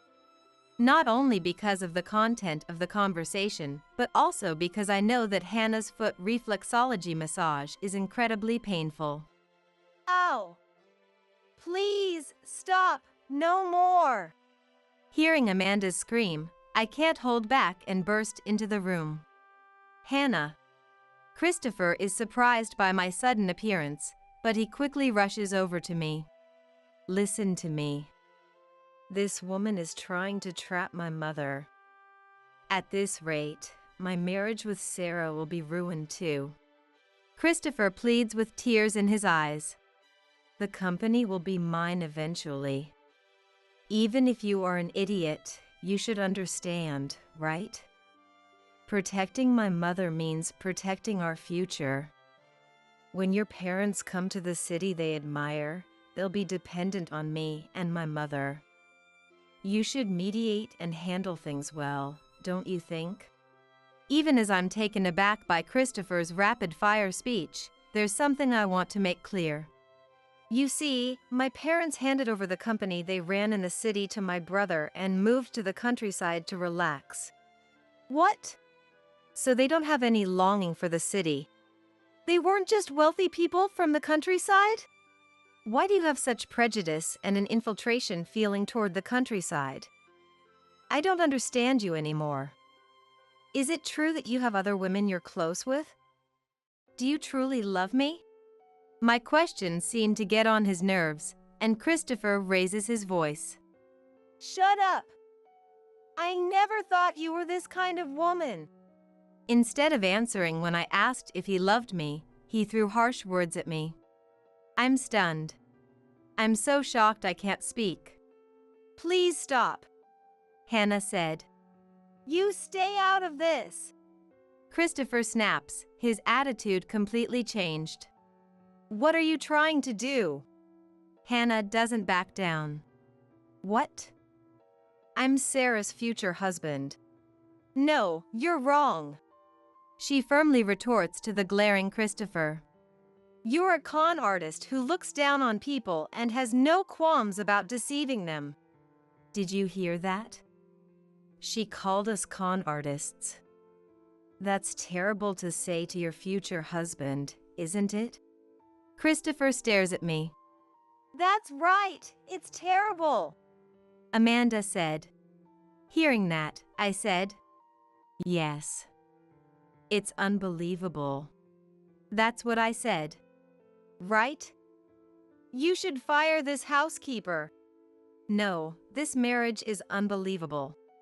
What? What? Didn't you hear me? I absolutely refuse this marriage. What? I'm the one who requested the background check. I asked an agency through Hannah. You did, Sarah? Why? You couldn't trust me? Christopher asks in a trembling voice. Ever since you invited me to dinner, it's been bothering me. I wondered if I was really making the right choice with this person. For that long? That's right.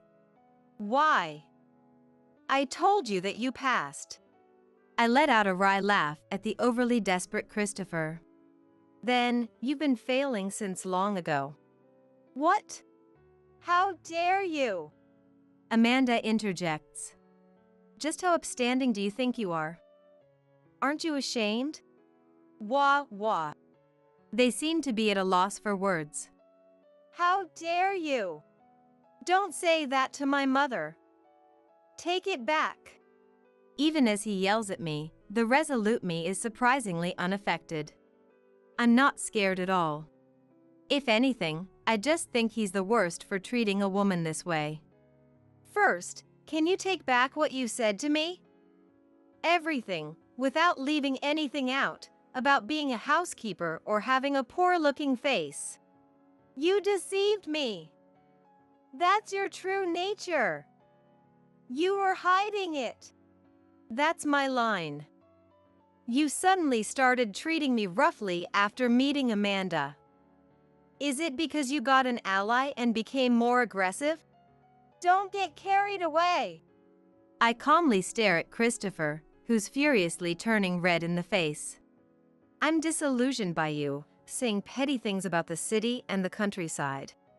I'll make sure a plain woman like you can't even stay at the company, so be prepared. Aren't you ashamed of putting on airs so arrogantly when you don't even have that kind of authority? The two of them glare at me, breathing heavily. I'm truly amazed. I'm leaving. If I stay in this countryside any longer, I'll start smelling like dirt. I hate it. Amanda grabs her luggage and coat while saying things that sound like a child's insults. Hearing that, my parents hurriedly come over and ask, "What's wrong?" There's nothing wrong. If you're leaving, please take this with you, my mother says, handing over a paper bag. Oh? Truffles? You wrapped them for me? No, it's the wine you brought. What? My mother says apologetically. This wine has been stored carelessly and is in too poor of a condition. I don't want to keep such a thing in the house, so please take it back with you. Huh? You're telling me to take back what I gave you? Rather, I'm surprised you even brought such a worthless wine. Wah! Your value is the same as this wine. My mother, who's not good at jokes, says something outrageous with a smile. The two of them have strained expressions on their faces. But I don't follow up on it at all. With this final blow, the two of them, unable to say anything back, left in frustration. They wouldn't listen even if we tried to stop them and seemed to be running away. However, it takes 3 hours to walk to the airport from here, and the bus has a 2-hour wait. I think we should have at least called them a taxi, but we're not involved with them anymore, so they can do as they like. My parents seem puzzled as to why the two of them suddenly left. While showing them the background check report, I tell them I'll explain everything later, so for now, let's enjoy the truffles. Afterward, of course, I returned the ring, and the engagement was treated as if it never happened. My parents didn't ask for details, but I'm sure they understand everything. I feel bad for Hannah, who prepared various things, but she said, "Next time, bring your partner to me sooner. I'll assess them for you." Since she said something so reassuring, I'll take her up on that offer without hesitation. By the way, ever since I was a student, my parents told me many times, no matter how much you love someone, make sure to do a background check on your marriage partner for the sake of your future. To avoid getting hurt. I didn't understand what they meant at the time, but now I'm grateful. If I had married him like that, I'm sure I would have had a married life full of regrets. My parents, who are very calm now, have done business while being caught up in the hustle and bustle of the city. They must have seen through Amanda's shallowness. They taught me that work should be done properly. After a while, I received an apology from Christopher. "I only have you, Sarah. My mom is a straightforward person." He came clinging to me like that, but it makes no sense. What did I even like about this person? Did Amanda tell you to say that, by any chance? What? No? She told you to keep me on the hook because I'm rich and might be useful? Huh? How do you know? I can see right through your shallow thinking. I didn't think he was such a terrible man. I realized how poor my judgment was. He's a self-conscious person trapped by his prejudices, unable to go against his mother. Together with Amanda, the trouble is doubled. He's the worst as a marriage partner. Unless he realizes it and changes, he'll fail at the family meeting stage no matter who he dates. Do your best. Don't contact me again. With that, I blocked his number. When I told my company about the situation, I was transferred to a department on a different floor that I had been hoping for, so I don't have to worry about seeing him anymore. That's right, since my new department doesn't have colleagues who are particular about appearance, I should stop dressing plain and be more fashionable. Actually, I really like flashy clothes and makeup. By the way, Christopher's reputation within the company has greatly fallen. I didn't tell anyone at my family home about what happened. Christopher talked about it himself. Even with a poor-looking face, her family home is rich. I thought I had found a good housekeeper, though. It's no wonder his reputation dropped if he's talking loudly like that. He probably won't find a marriage partner within this company. There's no point in taking over Amanda's failing company now. A city condominium is nice, but comfort and sense of value are different for everyone, so it's wrong to complain or deny them. What is normal? It's not good to force your idea of normal on others. I love the one-room apartment I live in now too. It's my own castle. No one can decide superiority, inferiority, pass, or fail for someone else. Everyone is different, and everyone is good. Didn't we all learn that when we were little?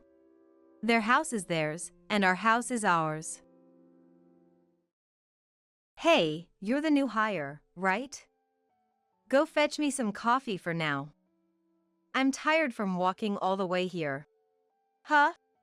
I doubted my ears, but what I just heard didn't seem to be a mistake. There was a shop on your way here, right? Go buy some coffee there. Why would I do that? As soon as I blurted out what I was thinking, Riley's face clouded over again. How long does it take you to buy some damn coffee? Riley crossed her legs on the sofa and said irritably, perhaps sensing my approach as she fiddled with her mobile phone. And I don't even need that much coffee. God, you're really dumb. Well, whatever, just hurry up and give it to me. Riley held out her hand to me, but I didn't hand her the coffee. No, you shouldn't drink this right now, I said, refusing. My name is Stella, 35 years old. I'm currently on a plane back to America. As the American cityscape gradually comes into view from the sky, I feel nostalgic for my first return to the US in 7 years. My company mainly deals with IT, and when an overseas branch was established 7 years ago, I was posted there at the same time. I hadn't been back to America since then, but now that the personnel at the overseas branch have stabilized, I'm returning to the head office. My long yet short life abroad is finally coming to an end. The plane landed safely, and as soon as I arrived at the airport, I dropped off my luggage at the hotel where I would be staying until I found a new place to live, then headed to the head office. I had been given 2 weeks off as a preparation period for my return to the head office after coming back to the country, but I love my job so much that I had insisted on going to the head office even just to say hello. Suppressing my excitement, I walked briskly toward the head office, and a large white building came into view. Wow, the exterior is so stylish. I wonder how much money they spent on this. I had been working at this company since I was 20 years old, and when I reached my 5th year, I was posted overseas. But during the 7 years I was away, the head office moved once. The head office I knew only rented 1 floor of a building, but the company's sales increased year by year, and now the entire large building stood there as the head office. Looking up at the company, I entered through the entrance and went to the reception desk. Hello. What can I do for you today? Is Andrew in? I said to the receptionist. Then, at the same time as I heard footsteps in the back. Oh, Stella. Over here, over here. I heard a voice a little distance away. Turning around, Daniel, my subordinate, came running up to me. Long time no see, Daniel. Daniel was an employee who had been my subordinate before I was posted overseas, and we said that it would be nice to see each other again when I came back. Apparently, he had been working diligently for the past 7 years, and today he came to greet me. Geez, Stella. When I heard you were coming all of a sudden, I rushed to finish my work for the day. Really? You didn't have to. But thank you. When I said that, he smiled a bit shyly. Andrew is on duty, so let's go right away, he said, guiding me to the elevator. We went up to the 8th floor, and as soon as we got off the elevator, Daniel's mobile phone rang. Judging from Daniel's tone of voice, it must have been a client or a superior. Gone was his earlier casual demeanor, replaced by a proper, businesslike tone. I'm sorry, Stella. It seems there's an urgent need for project revisions. Andrew is in the room to the right at the end of this hallway, so could you go ahead without me? Sure, no problem. Thanks. With that, Daniel headed for the elevator. I saw him off and started walking down the hallway as instructed. Along the way, I saw a nice office and the employees working, glancing sideways as I walked, when someone tapped me on the shoulder from behind. Yes? I turned around to see a woman in her mid-20s carrying a large amount of documents. I haven't seen your face before. Are you from another department? Perfect timing. Can you take these to the second conference room? With that, she shoved the files and documents she was holding at me. Huh? Well, I just arrived today, so I don't really know. When I said that, the female employee made an obviously unpleasant face and let out a big sigh. Useless.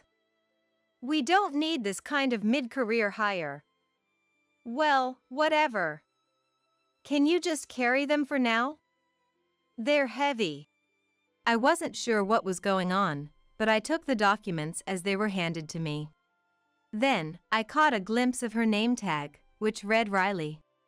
I was just confused, as I had never been badmouthed like this upon first meeting someone. Leaving me standing there, Riley was about to turn her back and walk away, but she quickly turned around as if to check on me. "What are you standing there dumbfounded for? Follow me." She glared at me. I was a little irritated by her words and actions, but I couldn't just leave the documents and leave. I thought it would be okay to just deliver it for a bit, so I followed Riley. The second conference room Riley mentioned was on the second floor, quite a distance away. By the time I arrived at the conference room, I was quite exhausted from the weight of the documents I was carrying and the considerable amount of walking. "Okay, good work. Just leave that there," Riley instructed me with a cool face. "Well, you're a new mid-career hire and you were able to help me with my work, so that should be good enough. If anyone asks where you were, just say you were helping Riley with her work." I wondered if Riley was a person of considerable authority, given her high-handed attitude toward me, whom she had just met. Rather than being annoyed with her, I was more curious about that. I left the second conference room with Riley. "Well then, I'll be going now," I said, and was about to head for the elevator when Riley stood in front of me as if to stop me. "Huh? What was that just now? What do you mean? That 'I'll be going now' attitude? You should say thank you very much normally." I didn't understand the point of being scolded for my choice of words by someone so high-handed and incapable of using polite language, but I held back, thinking that I shouldn't argue right now. "I apologize. Excuse me."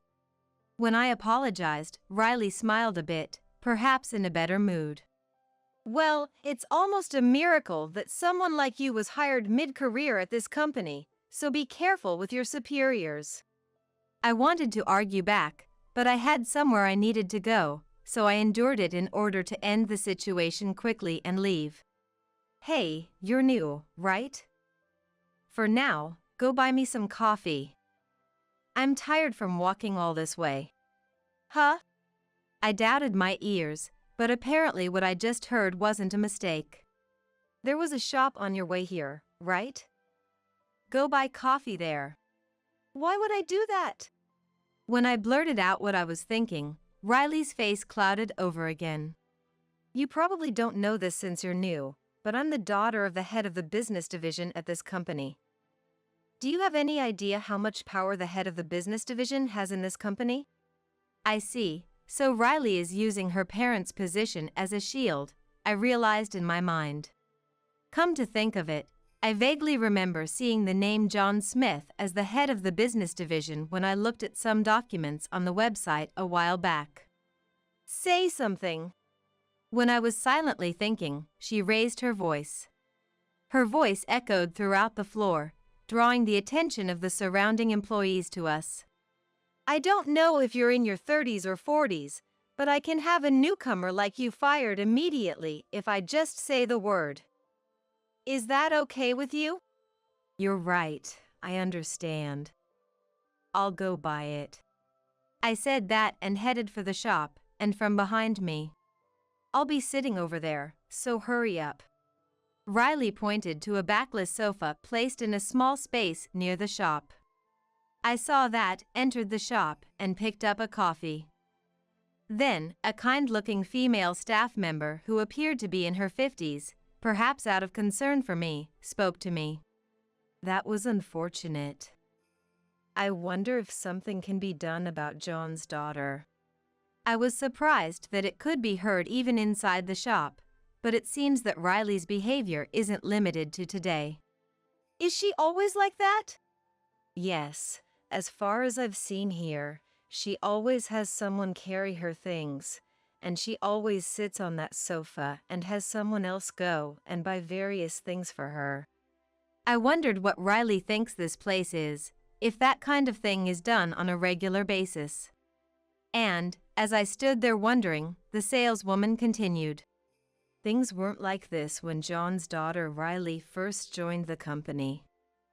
But I heard rumors that the person who was strictly mentoring Riley was driven to quit by John. Apparently, they were forced to write apology letters day after day.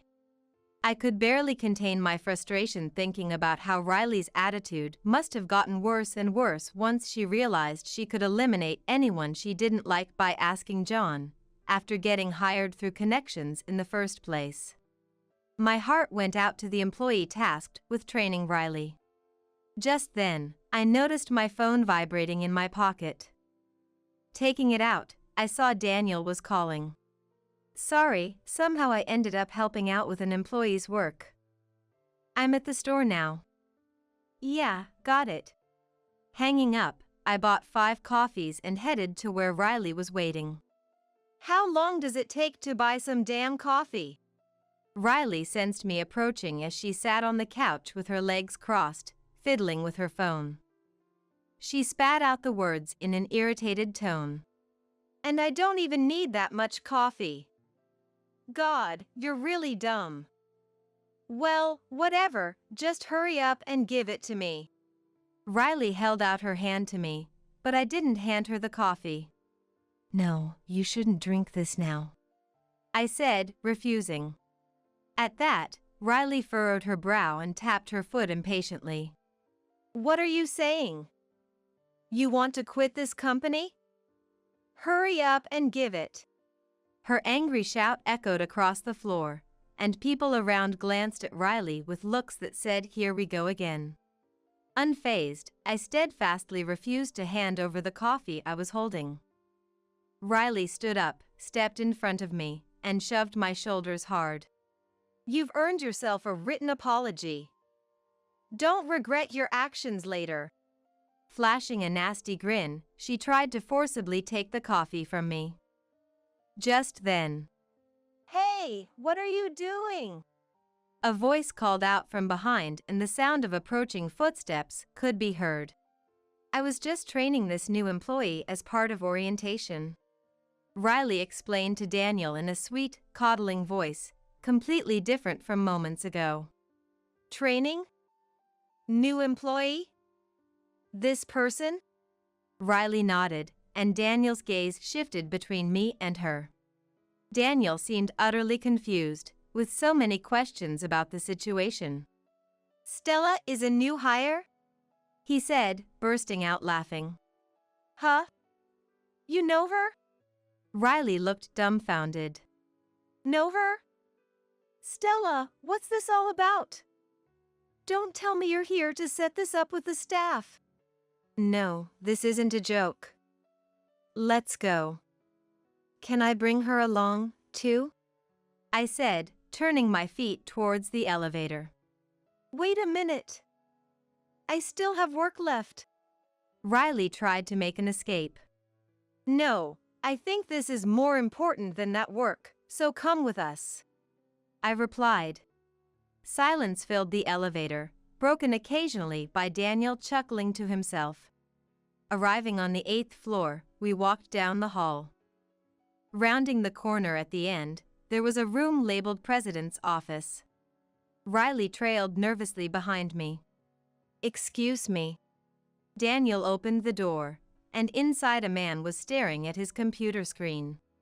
As soon as our eyes met. Welcome back. Long time no see.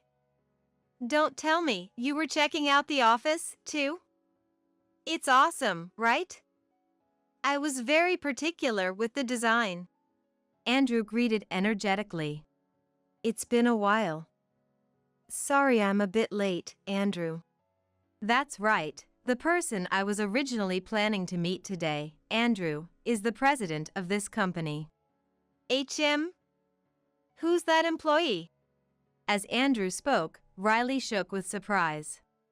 Andrew, apparently Stella was mistaken for a new hire and ended up helping with work. Daniel explained with a laugh, and Andrew roared with laughter. Stella did? After laughing heartily, Andrew's expression quickly turned serious. But why would you have a potential client help out like that? What's your name? He turned to Riley. Riley's bravado earlier was gone. She answered quietly, her head slightly bowed. Riley Smith, from sales. Smith? That name rings a bell. Andrew rubbed his chin, deep in thought. She's John's daughter, apparently. More importantly, mind if I sit on that fancy couch? Stella, your sarcasm has improved since going abroad. Andrew and I laughed together as we sat on the sofa. I lined up the coffee I bought on the table and looked at Riley. Go on, Riley, have a seat. Oh, yes. Riley replied, a bit startled, looking puzzled by how friendly we were with each other. But Stella, don't give Daniel too hard a time. He's this company's CTO now, you know. In an IT company like ours, the CTO wields considerable power among the executives. I felt proud seeing a subordinate I've known for so long reach such a position. It's all thanks to Stella. But you didn't have to go buy coffee, we had some prepared here. Daniel picked up the coffee I bought, looking perplexed. It's fine once in a while. Reminds me of our old meetings. We'd drink coffee like this and have really long discussions, remember? Andrew laughed nostalgically at my words. That was back when Stella was still this company's CEO. Those were fun times in their own way. Sometimes we'd argue until morning. What did you just say? When this person was CEO? Riley suddenly raised her voice, looking shocked. New employees like you probably don't know, but Stella used to be this company's CEO. To think she'd be mistaken for a new hire, he said, barely containing his laughter. I guess it means I look young. No big deal.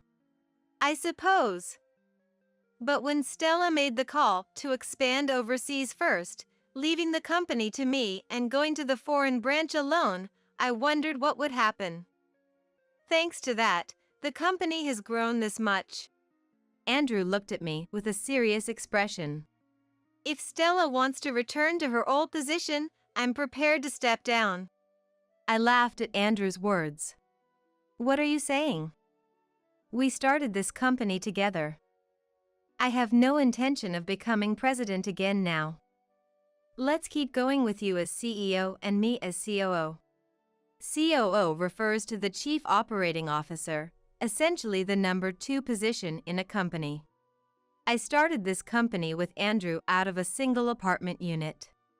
When we grew the company to the point of renting an entire office floor, I thought we should expand our activities not just in America, but overseas as well. So I flew abroad. But it's quite inconvenient for the CEO to be absent from headquarters. So I entrusted the role of CEO to Andrew and devoted myself to work overseas as COO. In the first place, this company was something the two of us started together. We always made decisions as a pair and apologized together when we made mistakes. I didn't care who was above the other. There should be a photo and short bio of me in the materials handed out when employees join, but Riley got hired through connections, so she probably never looked at that stuff. That's likely why she never realized until now. So Stella, want to have another discussion until this coffee runs out for old time's sake? Looks like there's an extra one. Daniel, put that in the fridge. It's fine. There's someone I want to call. That one's for them.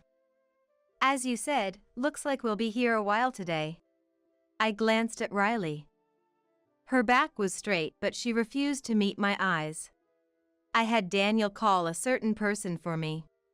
A few minutes later, there was a knock and the door opened. You wanted to see me? A man poked his head in. The man looked at Riley sitting on the sofa with a slightly surprised expression. Riley also seemed startled to see him. This must be John. Realizing his daughter has some issues, he began to break out in a cold sweat. Are you John, the business unit director? I'm Stella, the COO.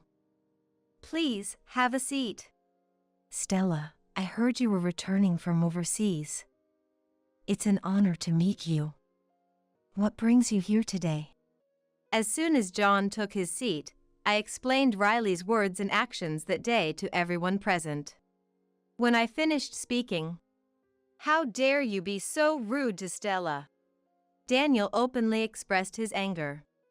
"I am truly sorry." John apologized profusely, his head nearly touching the table. Riley kept her head down, now regretting her actions. "Well, never mind the rudeness to me. More importantly, Riley, you must be thirsty. Please, have some coffee." At my words, "I'm sorry, I can't accept this." Riley looked at me with teary eyes. "Well, as Stella said, it's fine this time since it was her. But what if it had been a client? What were you thinking?" Andrew shot Riley a sharp look. She was at a loss for words. Well, this should never happen within the company. Manners are supposed to be taught during training. Who was in charge of that?" When Daniel said this, Riley's eyes widened. Realizing she couldn't make excuses, Riley named the person in charge. Andrew went to his computer to check the employee data, but there was no current employee by that name.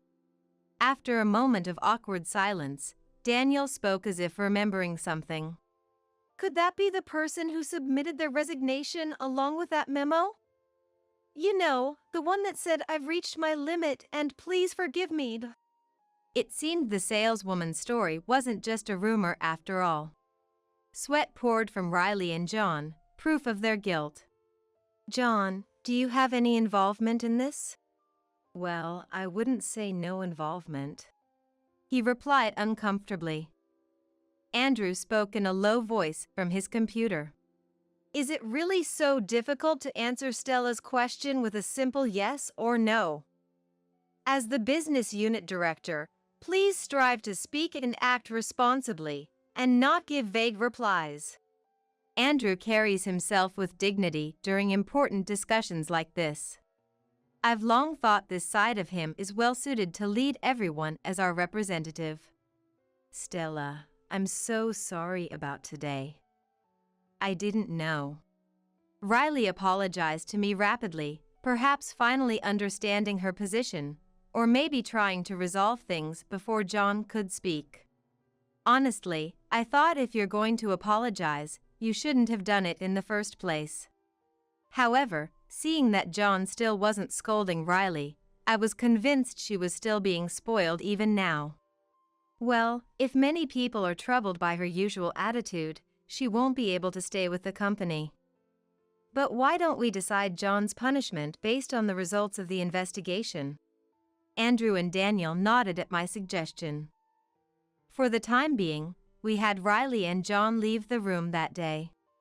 On his way out, "Wait, me too?"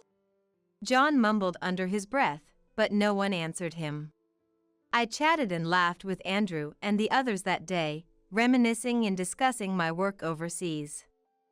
They showed me to my new desk. My desk was in a private office, as spacious as the president's office. Thrilled that our company had grown so much, and excited to have the private workspace I'd dreamed of, I went home that day. 2 weeks later, I officially reported to headquarters and introduced myself to the employees. Some of the employees near the store that day seemed to recognize me and looked surprised. I contacted the employee driven to quit by Riley and John. The company apologized and arranged for them to return to work. Though we were the ones who should be apologizing, the employee thanked me. The internal investigation results for Riley and John were quite bad. As rumored, Riley had pushed her work mistakes onto others and used John's authority to prevent superiors from complaining. John frequently harassed female employees, abusing his position. Upon hearing the results, I immediately summoned them to my office. Riley followed behind John, refusing to meet my eyes. I was astounded her pride still won out after all this, but I was too busy to dwell on it for long. Stella, I apologize for the other day. Riley seems to be reflecting too, so. John made excuses, but I ignored them all. John, you pulled strings for Riley's hiring, correct? I reviewed the interview records from the past few years. There were none for Riley. Surprised I had investigated that far, John pulled a handkerchief from his pocket to wipe away the sweat dripping down his face. He was likely panicking now that it came to light he had nepotistically hired a family member. Moreover, your internal evaluations are quite poor. This cannot continue. Please, anything but firing me. I'm fine with Riley being fired. John blurted out in a panic. Even Riley seemed shocked by his words. No, I won't fire you. But would you two be open to transfers? John quickly nodded in agreement. However, you two can't go to the same place. I'll notify you of the transfer locations later. Can you wait until then? Riley made a slightly disgusted face, but said nothing. Riley, you can speak Spanish, right? Well, you'll have to learn it there regardless. At my words, Riley's expression filled with dread. I can't. She mumbled, head still bowed. Very well. I have a meeting, so we'll leave it here for today. John left first with a deep bow. Riley followed after him. She tried to leave silently, shoulders slumped dejectedly.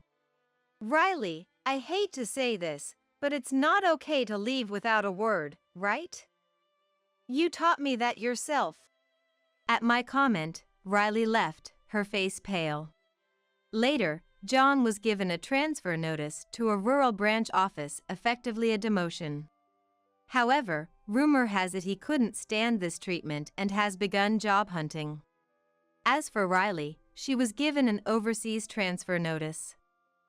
But having lost John as her shield and realizing she could do nothing alone, she stopped coming to work without notice after that day. I never saw her face again. Our company's sales steadily grew after that. We apparently ranked in a magazine's list of companies people want to work for.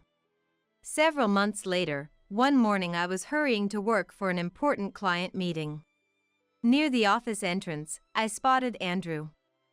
He noticed me too and greeted me cheerfully. Morning.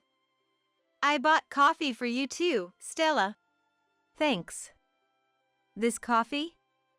Guessing today will be a long one. I laughed, looking at the coffee in my hand. Andrew laughed too, but his expression turned serious. So, are you free after work today? His usual dignified demeanor was replaced by a lack of confidence.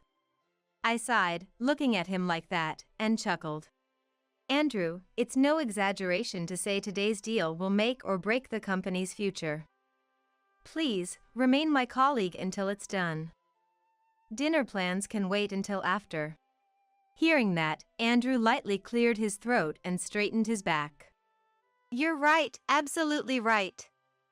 Well then, let's prepare. As I entered the company with him, I spotted Daniel smiling at us in the entrance. He must find it amusing to see Andrew flustered and red-faced beside me, greeting employees awkwardly as he walks. A lot happened right after I returned, but I look forward to my life here going forward. I make a good living, so I could afford the best education for my son. Honestly, Mia, we're on a different level. My son, after all, is not only good-looking but also a genius. That's right. Our son takes after his father, Bright, graduated from a top university, and now he's working at a promising tech company that everyone's talking about. I'm truly blessed to have a high-earning husband and an accomplished son. But look at you working in a place like this, and still single. How sad. Every time I meet this obnoxious couple, Matthew and Tina, they boast endlessly about themselves. I've had enough. Matthew even suggested we all go out to dinner because he wanted me to meet their son. As much as I wanted to get away from them, I saw an opportunity. So I responded with a bright smile. If that's the case, I'd be delighted. This is the perfect chance. So I'll introduce you to my son as well. That was the moment their son, Christopher, walked in, and my son, Zane, said something that made Matthew and Tina tremble. These two always acted high and mighty toward me, but little by little, their true selves started to show. My name is Mia. I'm 53 years old, a working mom with a son. I lost my parents when I was young, and then I got married at 25. My husband was a coworker, 3 years older than me, named Matthew. Matthew started to develop feelings for me as he watched me work diligently in the accounting department. He would invite me to meals during breaks, and we would walk home together after work. Eventually, we started dating. In my second year at the company, he proposed, and we got married. Matthew's family lived far away, so I first met my parents-in-law right before the wedding.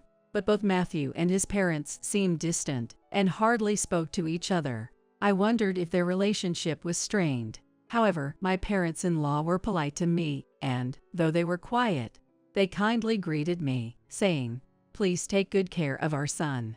The wedding wasn't a big affair, but we invited our bosses from work and friends from school.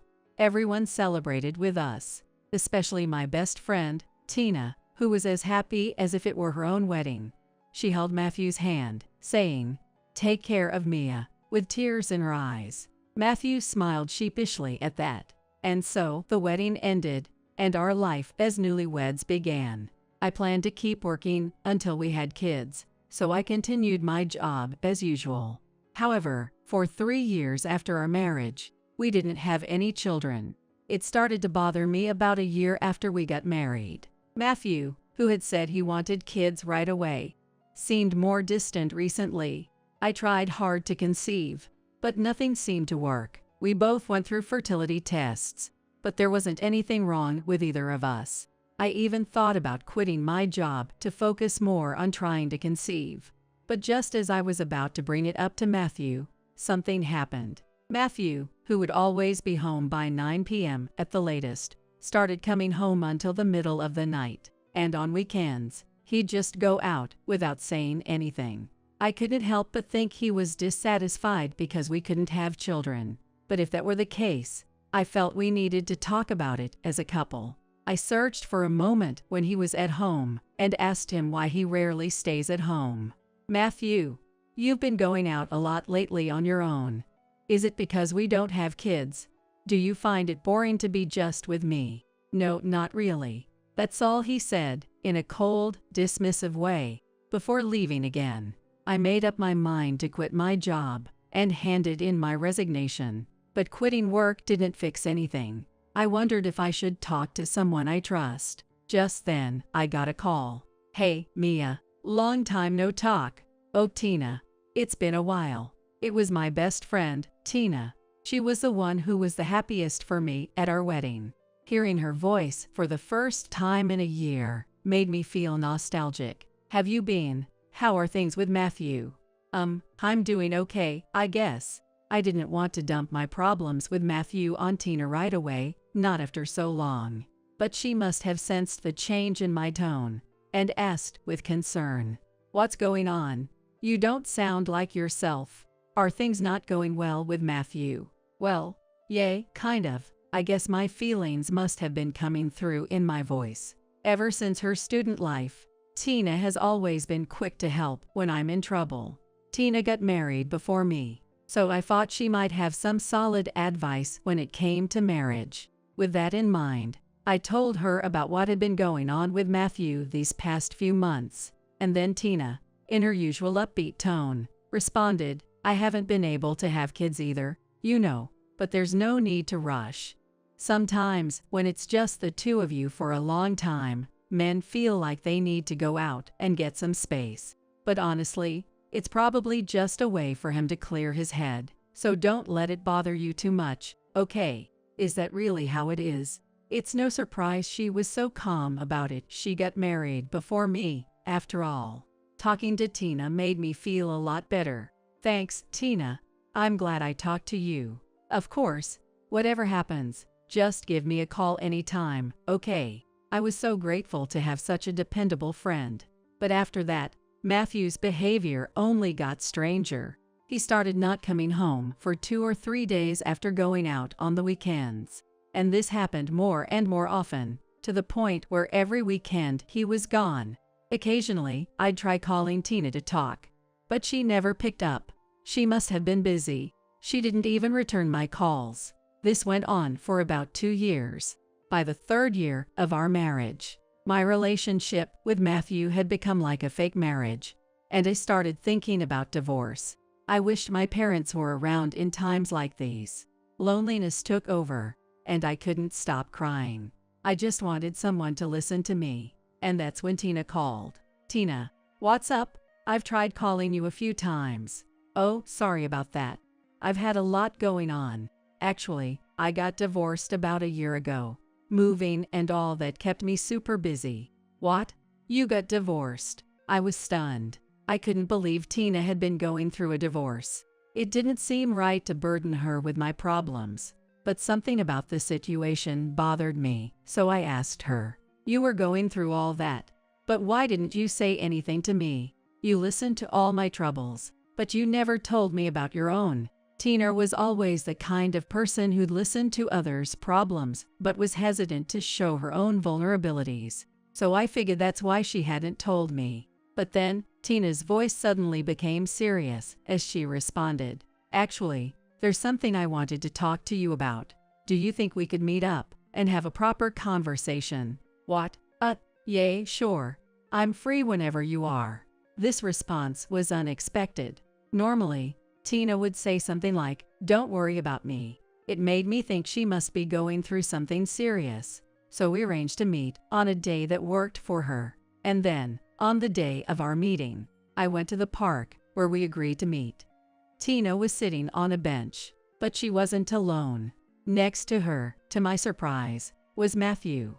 Come to think of it, Matthew hadn't been home for the last 3 days. But what was he doing with Tina? As I walked closer, Tina gave me a sly smile. It was a smug, almost victorious look. What was going on? I couldn't help but ask about Matthew first, as his presence was bothering me. Tina, why are you here with Matthew? I thought we were going to talk about your ex-husband today. My ex-husband? That's not important anymore. I have something to tell you about Matt. What? I couldn't understand what was happening. I was at a loss for words. Tina watched me flounder and broke into a loud, triumphant laugh. And then she said something unbelievable. Ahahaha, you really are a careless person.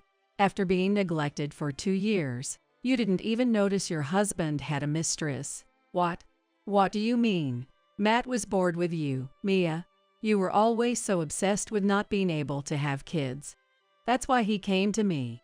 We've been together for 2 years now. Tina said this as she linked arms with Matthew, who was sitting beside her. It hit me Tina worked at a company that did business with the one I used to work for. So she and Matthew were in contact because of work. But Tina, didn't you say you got divorced a year ago? That's right. I got divorced because I was having an affair. And Matt paid all the settlement costs from the divorce trial. He did all that for me, so I don't want to leave him. Tina continued to speak, all the while clinging to Matthew's arm. I quickly turned my eyes away from Tina and looked at Matthew instead. I thought maybe he would show some remorse, but instead, he just looked at me and said, completely unashamed, "She's pregnant with my child. So can you let me go? You and I didn't have kids for 3 years. It's just fate. Fate. Don't say something so selfish. The first year aside, it was you who barely came home for the last 2 years." Anger welled up inside me, and I felt my fist start to shake. Tina, noticing my rage, raised her voice. "Don't tell me you're refusing to divorce him. What about this baby? You couldn't have kids for 3 years, so just give it up and let him go." How could she say something so awful? Tina never used to be like this. I had thought about divorcing Matthew before, but not like this. Still, thinking about the baby Tina was carrying, maybe I had no choice but to step aside. So I had no choice but to hire a lawyer, file a claim for damages, and divorce him. Tina argued that since I didn't have children, getting a divorce wouldn't be a problem, and she refused to pay the damages. But I fought back and went to court, eventually getting them to pay a lump sum. Even with the money, I was left with a heavy heart. I had no parents, no siblings, and now I would be alone all over again. But then, 25 years later, after my divorce, I found a new job and eventually remarried a man who owned his own business. My husband is a wonderful person, and we were fortunate enough to have a child together. Now I'm living a happy life. Now that my child has grown up, I've used my experiences from when I was single and moved on to work in accounting at a different company. Just as I was finishing work today and getting ready to leave, something unexpected happened. Right in front of the building, I ran into a familiar face. It was Matthew and Tina. They walked toward me with smug smiles on their faces. I didn't want to see them, so I tried to look away and pretend I hadn't noticed. But Matthew forcefully grabbed my arm and immediately started hurling insults at me. Well, look who's working in this building. What a coincidence, our son works in the same building as you. But I bet your office is just some tiny company, huh? Unlike me, who makes a good living, I could afford the best education for my son. You and I are on a different level, Mia. My son is good-looking and a genius, after all. That's right. Our son takes after his father, so bright, graduated from a top university, and now he's working at a promising IT company. I'm truly blessed to have a high-earning husband and an accomplished son. But look at you working here and still single. How sad.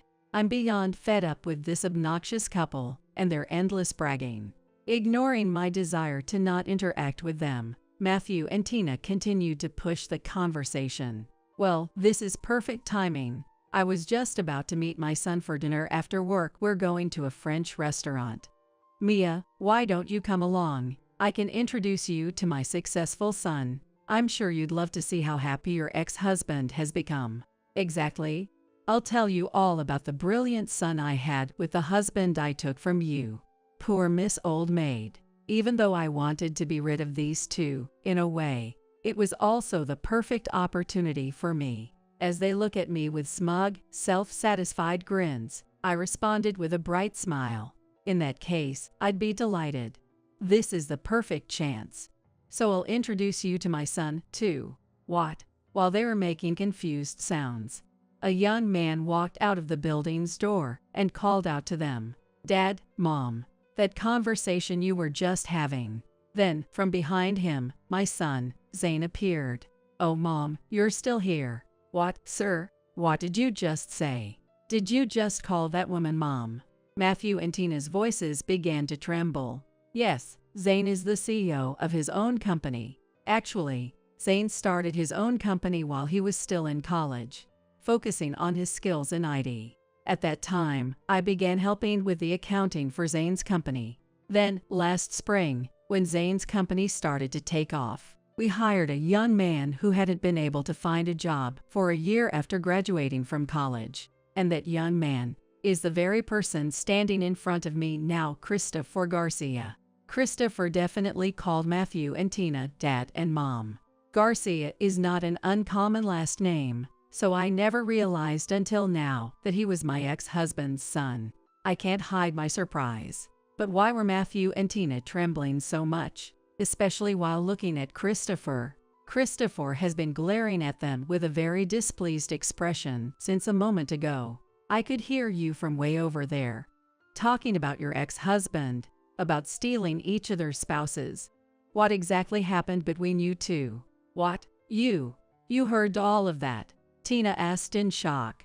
But Christopher only sighed, looking disappointed. "You were both talking so loudly that I could hear it all the way up in the building.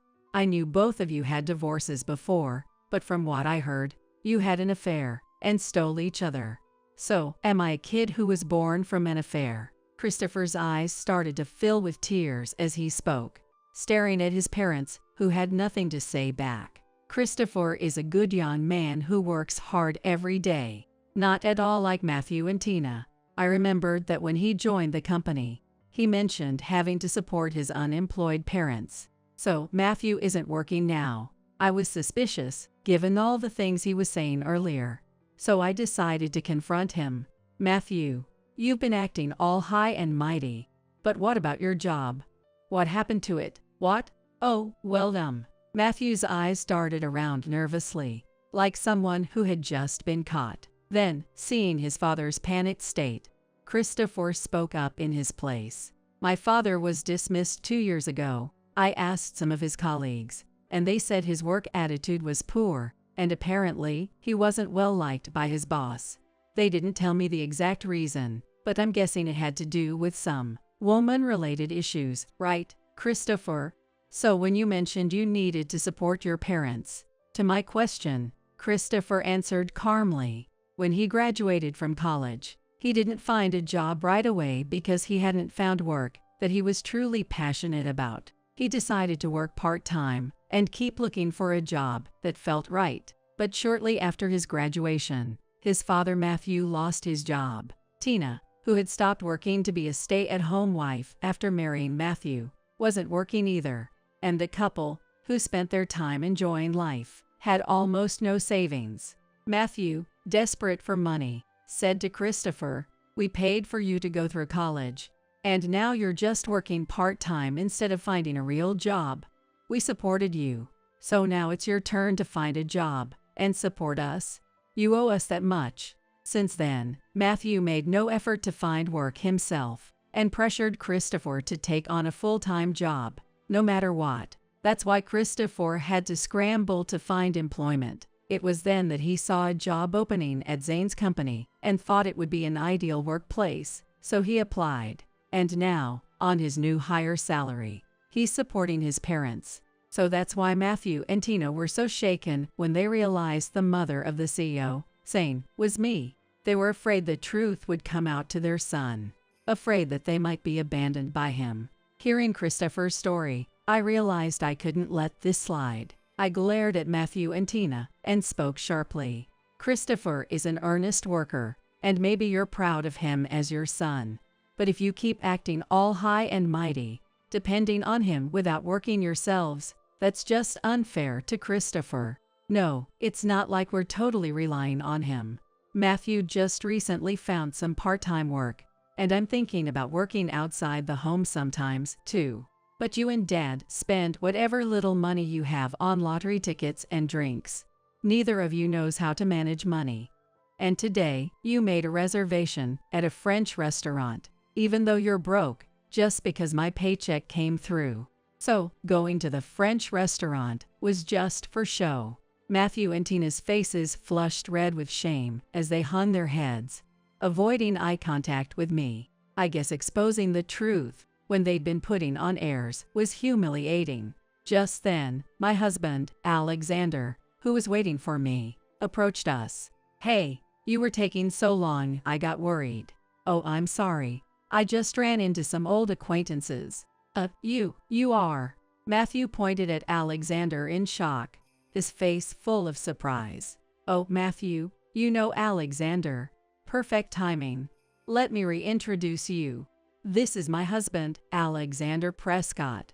He's the CEO of the company where I worked after my divorce. I know who the CEO is, but I never imagined Mia would be." Matthew's voice trailed off as he started to shrink back. Next to him, Tina nudged him with her elbow and asked, "What's wrong?" Matthew shook his head firmly at Tina and said, "Stop it.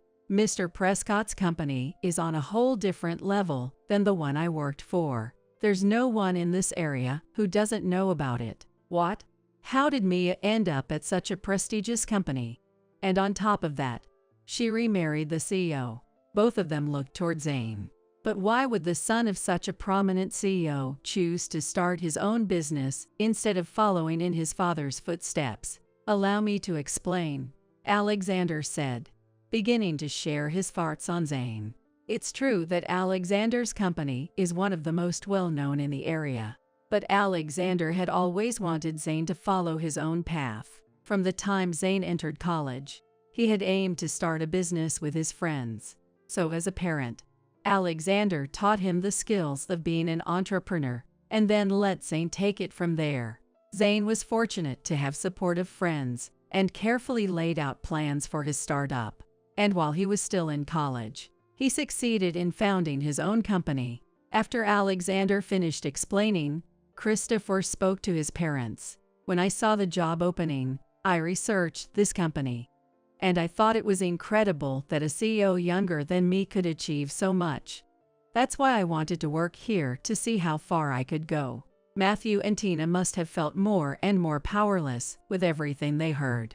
Despite all their talk, they were now being supported by their son while working only part-time.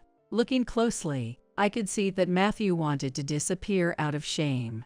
Sensing his parents' emotions, Christopher spoke to the slumped Matthew and Tina. I'm not saying anything about how Dad and Mom rely on me now, but seeing Mom take someone else's husband, and the two of you looking down on that person, it's really disgraceful. I can't forgive you anymore. Can't forgive us. What do you mean? Tina asked in a fearful voice, clearly shaken. Since they were dependent on their son, they were terrified of what he might say. Christopher glared sharply at them and said firmly, honestly, I'm shocked. The fact that Dad and Mom had an affair, got married, and then had me. I don't want to be with parents like that anymore. So I'm leaving home to live on my own. From now on, you two can live your lives without me. Matthew and Tina's faces turned pale as Christopher declared his intentions. No, we've relied on your income all this time. Please reconsider leaving. That's right, Chris, you're all we have. Please don't say you're leaving us. The two knelt before Christopher, pleading with desperate eyes. But Christopher's expression remained unchanged, then apologized to the CEO's mother. Not just to the CEO, I owe a lot to his mother as well. Honestly, she's more like a real mom to me than you are, Mom. If we apologize, will you forgive us? Matthew grabbed Tina by the arm, turned toward me, and gave a shallow bow. Urged on by Matthew, Tina mimicked his actions. Mia, we take back all the rude things we said earlier. We're truly sorry. Come on, Tina, apologize too. I'm sorry. Although they said the words, neither of them seemed to mean it. Tina's face clearly showed her thoughts. Why do I have to apologize? You don't really feel sorry, do you, Mom and Dad? Christopher, just like me, sensed their insincerity. That's right. It seems to me that they're only apologizing because they're afraid of being abandoned by their son. Maybe it's time for you to distance yourself from parents like these. Christopher. What? How could you say something so cruel? Hey, Tina, don't say anything unnecessary. Matthew hurriedly tried to cover Tina's mouth, but it was too late. It was clear they weren't sincerely apologizing. I guess it settles it. From now on, Matthew, you and Tina will need to live on your own. That being the case, you should cancel your French restaurant reservation and go home to talk about your future. You can't afford to indulge yourselves anymore.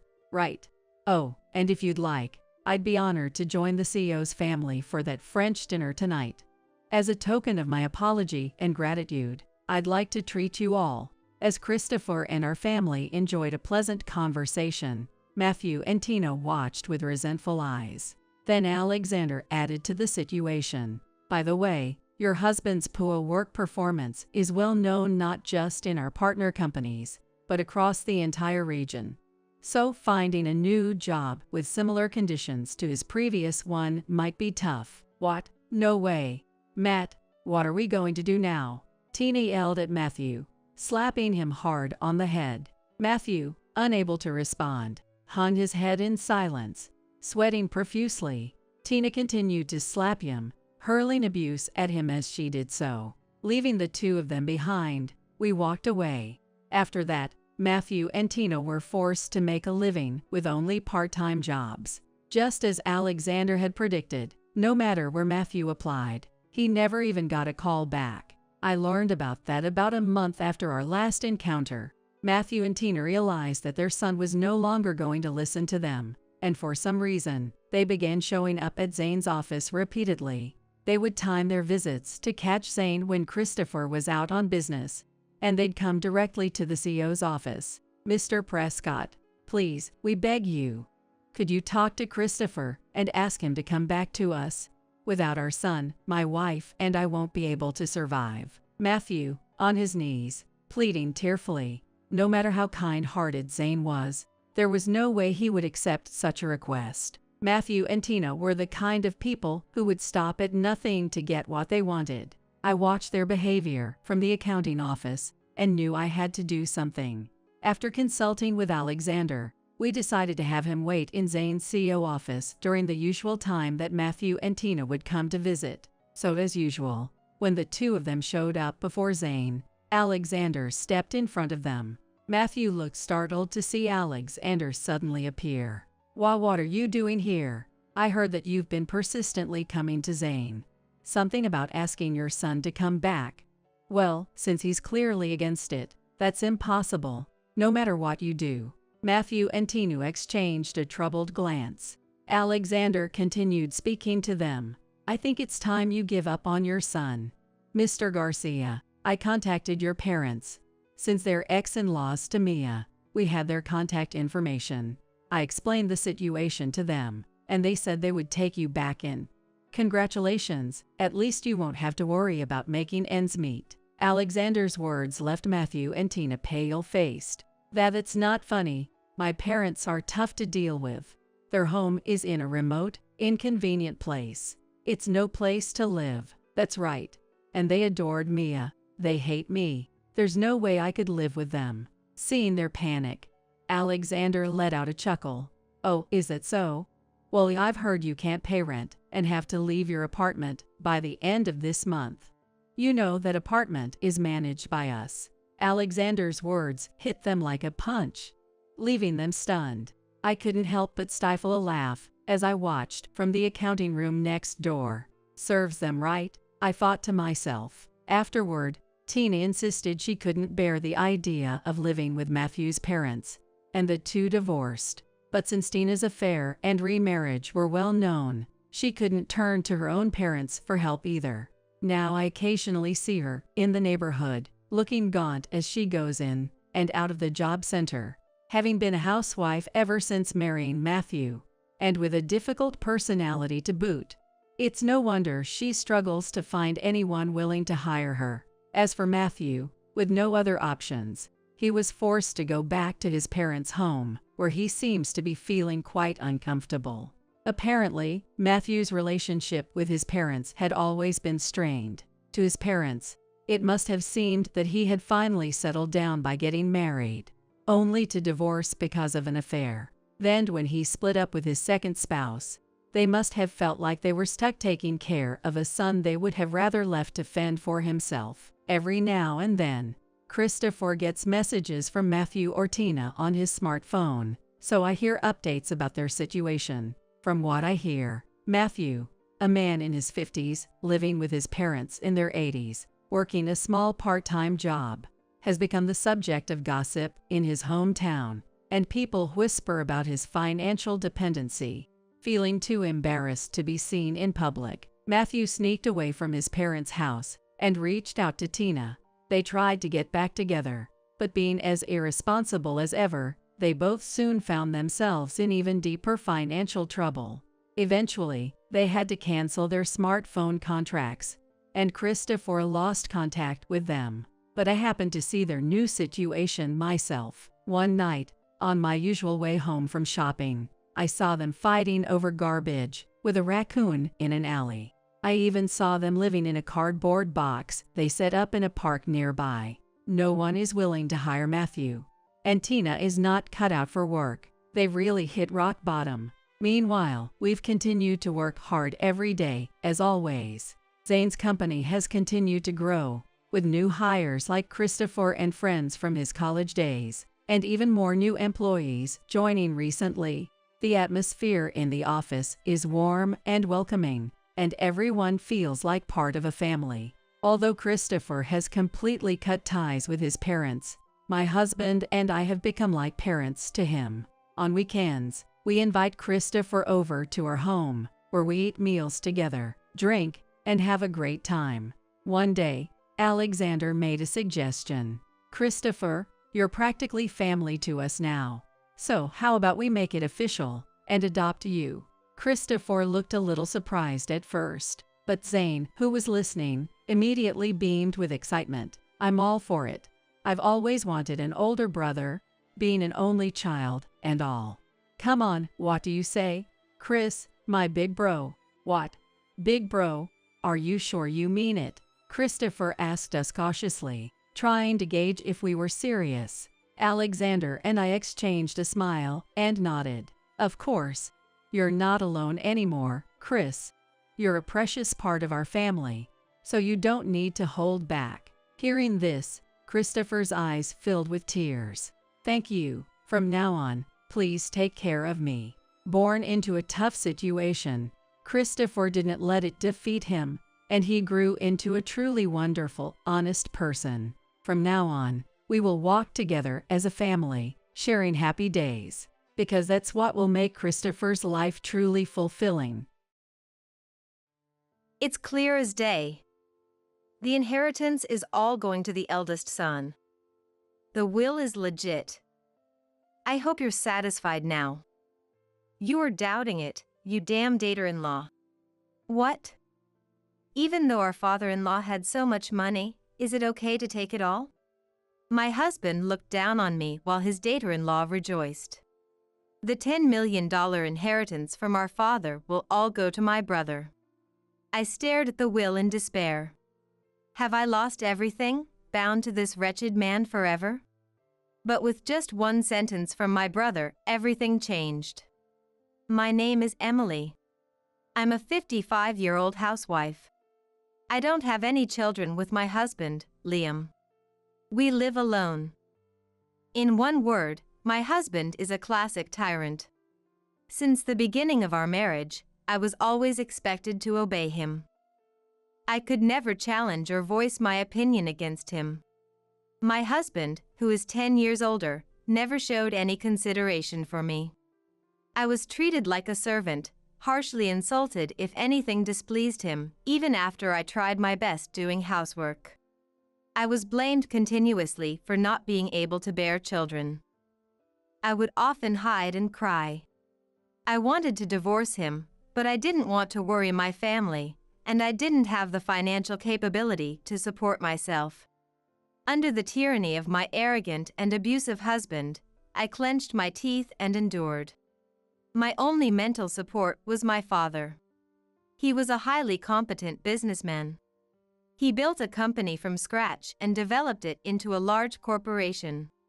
He was a workaholic, but he loved my brother and me in his own way.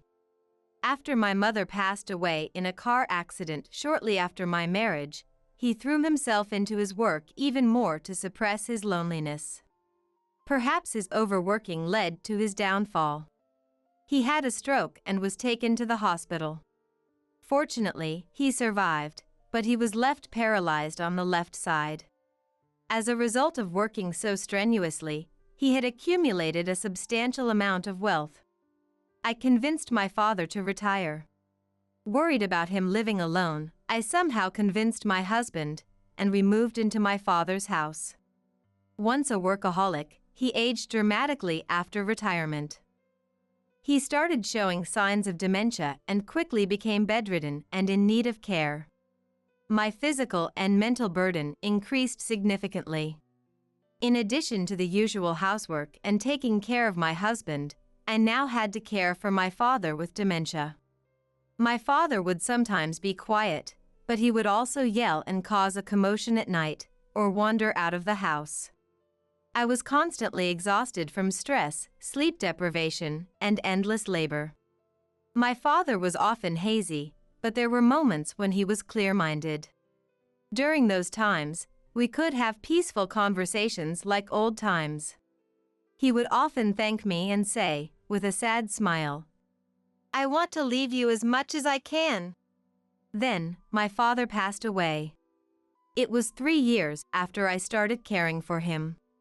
I was relieved from the burden of care, but losing my only emotional support left me overwhelmed with grief and loneliness. My only hope was my father's inheritance. Even if my brother and I split the $10 million inheritance, it would still be $5 million each. With that money, I could finally get away from that demonic husband. It was the only hope left in my life. A few days later, I was called in by my husband and Natalie, my brother's wife, about the inheritance. My brother, Natalie's husband, had been working abroad alone for several years. He came back temporarily for the funeral, but he returned to his post just yesterday. As a stand-in for the eldest son, his wife, Natalie, would be attending. "My father-in-law's will has been found deep in a drawer," she said. "I'm glad it was prepared. The envelope wasn't even sealed, so let's take a look right away." A will? Did something like that exist?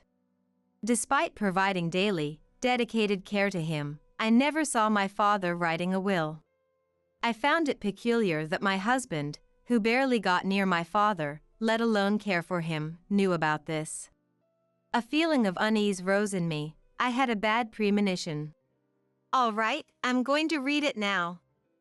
All of my assets are to be inherited by my eldest son, Mason. Signed, Steve." That's all. I couldn't believe my ears. I had always assumed my father's inheritance would be evenly split between my brother and me. The entire inheritance of $10 million would go to my brother. "Wait a minute. That's not right. Why?" In my confusion, my husband thrust the will towards me. "See for yourself." Sure enough, it was written just as he said, alongside my father's signature. I immediately suspected that the will was a forgery. My father had a good relationship with both my brother and me, and wasn't the kind of person to favor only one of us. But would my kind and straightforward brother really monopolize the inheritance for himself? While I was pondering in paranoia, the eldest son's wife raised her voice in glee. "Wow. Even though father-in-law had so much money, is it really okay to take it all? I feel a bit bad, but if that's his will, we must respect it." This was impossible to accept. While I sat silent, holding the will, my husband and the eldest son's wife glared at me. "Hey, don't tell me you're doubting this." "Fine, then bring in a handwriting expert or whatever. You're just upset because it doesn't work out in your favor. You're such a bad character." "I will do that," I murmured, deciding to request an evaluation of the will. But the results were contrary to my expectation, declaring it was undoubtedly written by the deceased himself. Upon hearing the shocking result, I was crestfallen, recalling the days gone by in sadness. I had dedicated my life to looking after my husband and father. The days of living in fear of my husband's anger, getting hurt by his harsh words, being called a worthless woman, were tough. But my last days with my father were happy. And I had believed that my father truly cared for me. The shock of feeling ignored by my beloved father was unbearable, more so than not receiving the inheritance. I'd probably have to leave the house and land I'm so used to, as they're part of my father's real estate inheritance. The divorce from my husband that I had dreamt about now seemed like a distant dream. One weekend, I shared the results of the will's evaluation with my husband at home. With a smug look on his face, he laughed at me. "It's clear now, all the inheritance belongs to the eldest son. Don't meddle anymore. You should be satisfied now, since the will was genuine." Distrusting which? He sneered before leaving the house. Recently, my husband has been out of the house more frequently. He's been coming home late from work. And like today, he's often away on his off days. I found it suspicious, but I didn't want to see him more than necessary, so in a way, I felt relieved. Though my husband told me not to, I wanted to discuss the matter of the inheritance directly with my brother. My brother, who works overseas, is always busy, but he's a kind and reliable person. After checking with him about his availability, skipping the pleasantries, my older brother apologized for leaving our father's care to me and thanked me for handling the funeral and the various procedures. Don't worry about it. So, about our father's inheritance. Was it always decided that you alone would inherit everything? I tried asking in as casual a tone as possible. It was heart-wrenching to think that our father might not have loved me, but I wanted to have this conversation. What? What do you mean I'm inheriting everything? My brother was shocked. I had assumed that Natalie had already filled him in, but this was news to him.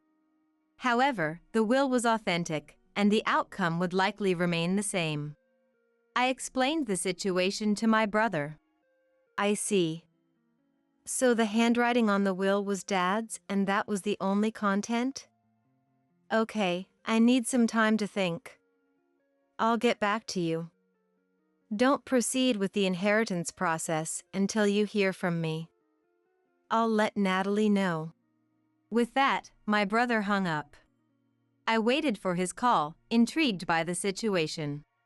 A few days later, my brother got back to me. He suspected that his wife, Natalie, was up to something and wanted me to hire a private investigator. He also advised me to make a claim for a reserved portion from him. A reserved portion is a part of the inheritance that's guaranteed to the legal heirs, with the amount set according to their position. In my case, I could claim $2,500,000 out of my father's $10 million inheritance.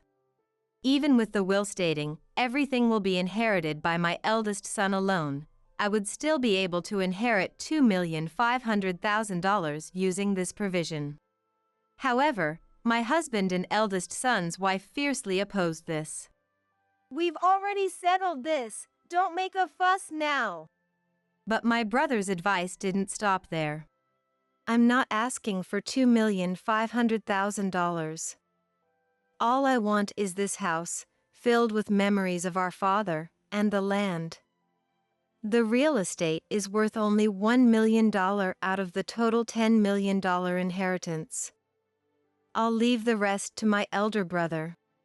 Despite their objections, I continued. If things get more complicated, my brother has suggested I hire a lawyer to join the discussion. If that happens, I'll end up inheriting the full $2,500,000. My husband and eldest son's wife fell silent. They seemed to realize that settling for $1 million in real estate was more advantageous. So, we finally reached an agreement on the distribution of the inheritance. A few days later, I received the investigation report on Natalie, which I had commissioned. I immediately contacted my brother. After a series of twists and turns, we successfully completed the procedures for our father's inheritance. My brother, Mason, even flew in from abroad to join the proceedings. I inherited the house and land, worth $1 million, while my older brother inherited the remaining $9 million. Natalie, my brother's wife, and my husband were both thrilled as everything had gone according to their plans. After leaving the lawyer's office, where we had finalized the inheritance proceedings, the four of us returned to our father's house.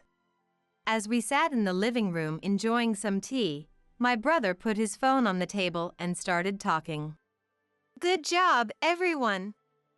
Now that the inheritance proceedings are over, I have something to discuss. With a smile, my brother pulled out a document from his pocket and spread it on the table. My husband and Natalie's faces froze when they saw the contents. Last Will and Testament. That's what the title of the document said. At the end, there was my father's signature and official seal. The date on it was about 5 years ago. This is the will my father entrusted to me when he was still active. It's a legally valid will, created with 2 witnesses at a notary office. He explained that our father had drafted it himself before he had a stroke. His wife had already passed away, and he wanted to ensure his children inherited his wealth should anything happen to him. The will specified that Mason, who already has substantial assets, will inherit a quarter of the estate, and Emily, a homemaker, will inherit 3/4. My father had stated that he had no intention of changing the contents of the will, and had explicitly written, "If any changes are to be made to this will, the reason for the change must be stated. Any will with changes not accompanied by a reason will be deemed invalid." Father was overworking himself due to his job. I think he considered various possibilities, like falling ill and becoming vegetative or suffering from dementia. Because the amount of his assets was enormous, he prepared early to prevent any disputes among the remaining family members after he was gone. My brother said as he patted the will. The will had a supplemental section that said, "I wish for all of you to live happily together, without any conflicts over the inheritance." It was a will filled with our father's warm feelings for his family. Learning that I, like my brother, had been loved by my father warmed my heart. On the other hand, the faces of my husband and my eldest son's wife sitting next to me had turned pale. So, if this will is to be changed, it's completely invalid unless the reason is stated. Even if it is in Father's handwriting. He might have been forced to write it when he was in a state of dementia. Suddenly, my husband slammed the table. Looked at my brother with a face like a demon, he growled, "Mason, do you have any proof?" Accusing people of being criminals. I never said Liam forged the will, did I?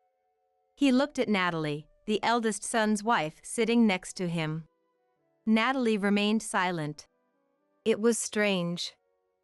Natalie informed me about Father's death, and I was in Japan until the funeral. After I returned overseas, apparently discussions about the inheritance took place. Despite the matter involving me, there was no communication about it. He looked at Natalie, his wife. Natalie still said nothing. "Enough with your nonsense! The inheritance has already been settled. The $9 million is ours. What does it matter now?" Who do you mean by US? I am the one who inherited. My brother responded. Enough! My husband yelled. The conversation wasn't going anywhere. I don't quite understand, but the $9 million I inherited is nothing more than a worthless piece of paper, my brother stated. Huh? My husband looked puzzled. My brother explained calmly. Father's $10 million estate. Other than the real estate, all the assets were stocks in my father's own company. When he was the manager, the company was doing well and the stock prices were soaring. However, after his resignation, the company had been in the red and was on the brink of bankruptcy 3 years before his death. What used to be a wealth valued over $9 million was now nothing more than worthless paper. There's no way that's possible. It's true. I inherited it knowing full well. I plan to sort out the debts of Father's company from now on.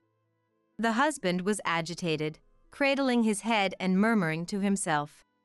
He seemed unable to accept the reality that was suddenly before him. This was when Natalie spoke up for the first time. Hold on, just wait a minute. So what? I inherited trash without knowing it, and Emily alone inherited $1 million? That's not fair. It's unfair. Next to Natalie, who was in a fit of rage, her brother sighed. Natalie, I inherited my father's estate. It doesn't disadvantage you. Is it something to get so angry about? But I thought we were going to get the whole $10 million. I was. Natalie, who was flustered and stumbling over her words, was sharply glared at by her husband, Liam.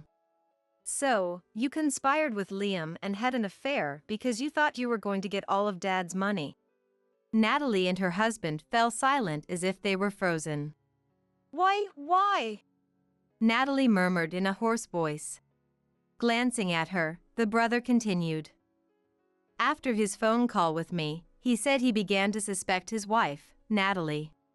Why didn't she tell him about the inheritance? Why had her interactions with him become curt recently, and why was she ignoring his messages? As he was suspecting, he saw Natalie's social media post and became convinced of her affair. Soon I'm going to come into a huge amount of money. I'm going to be a celebrity darling and I are discussing how to spend it. He said we'll have lots of fun when the money comes in. I'm so happy. I don't recall having that kind of conversation with you. I wonder who this darling is. No, that's not it. This is different. Ignoring his flustered wife, the brother took out a large envelope. He pulled out several photos and lined them up next to the will. They showed Natalie and Liam arm in arm, entering a hotel. The close relationship between the two of them was obvious. I was overseas, you see. I had a detective agency investigate. I was curious about your darling. Faced with irrefutable evidence, Natalie was trembling.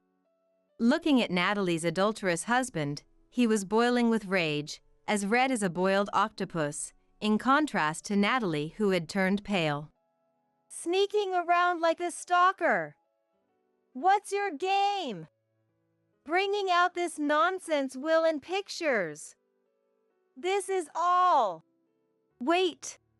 Suddenly, Natalie raised her voice. She sidled up to her brother with her wheedling voice. You got it all wrong. It was all Liam's doing. He said that if I did as he said, we'd get all of our father-in-law's assets. I was manipulated too.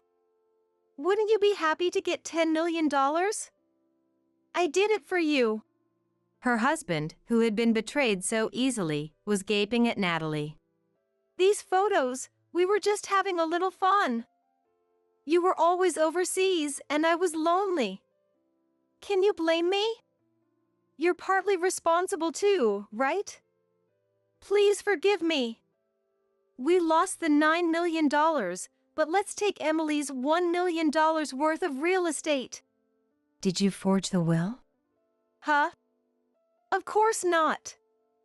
Liam did it. He said it was easy and made our father-in-law write it. See, I didn't do anything wrong.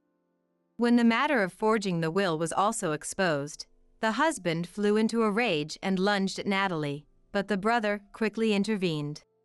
You bunch of bastards! You don't have any evidence. I'll make sure all of you regret it in the next life. With a cool gaze, the brother watched the husband angrily kicking chairs about. He nonchalantly picked up his phone. Well, it seems my phone was on recording mode without me noticing. It appears to have been recording since the moment I walked into the house. Quite a careless move on my part. The husband and Natalie went silent, their faces paling.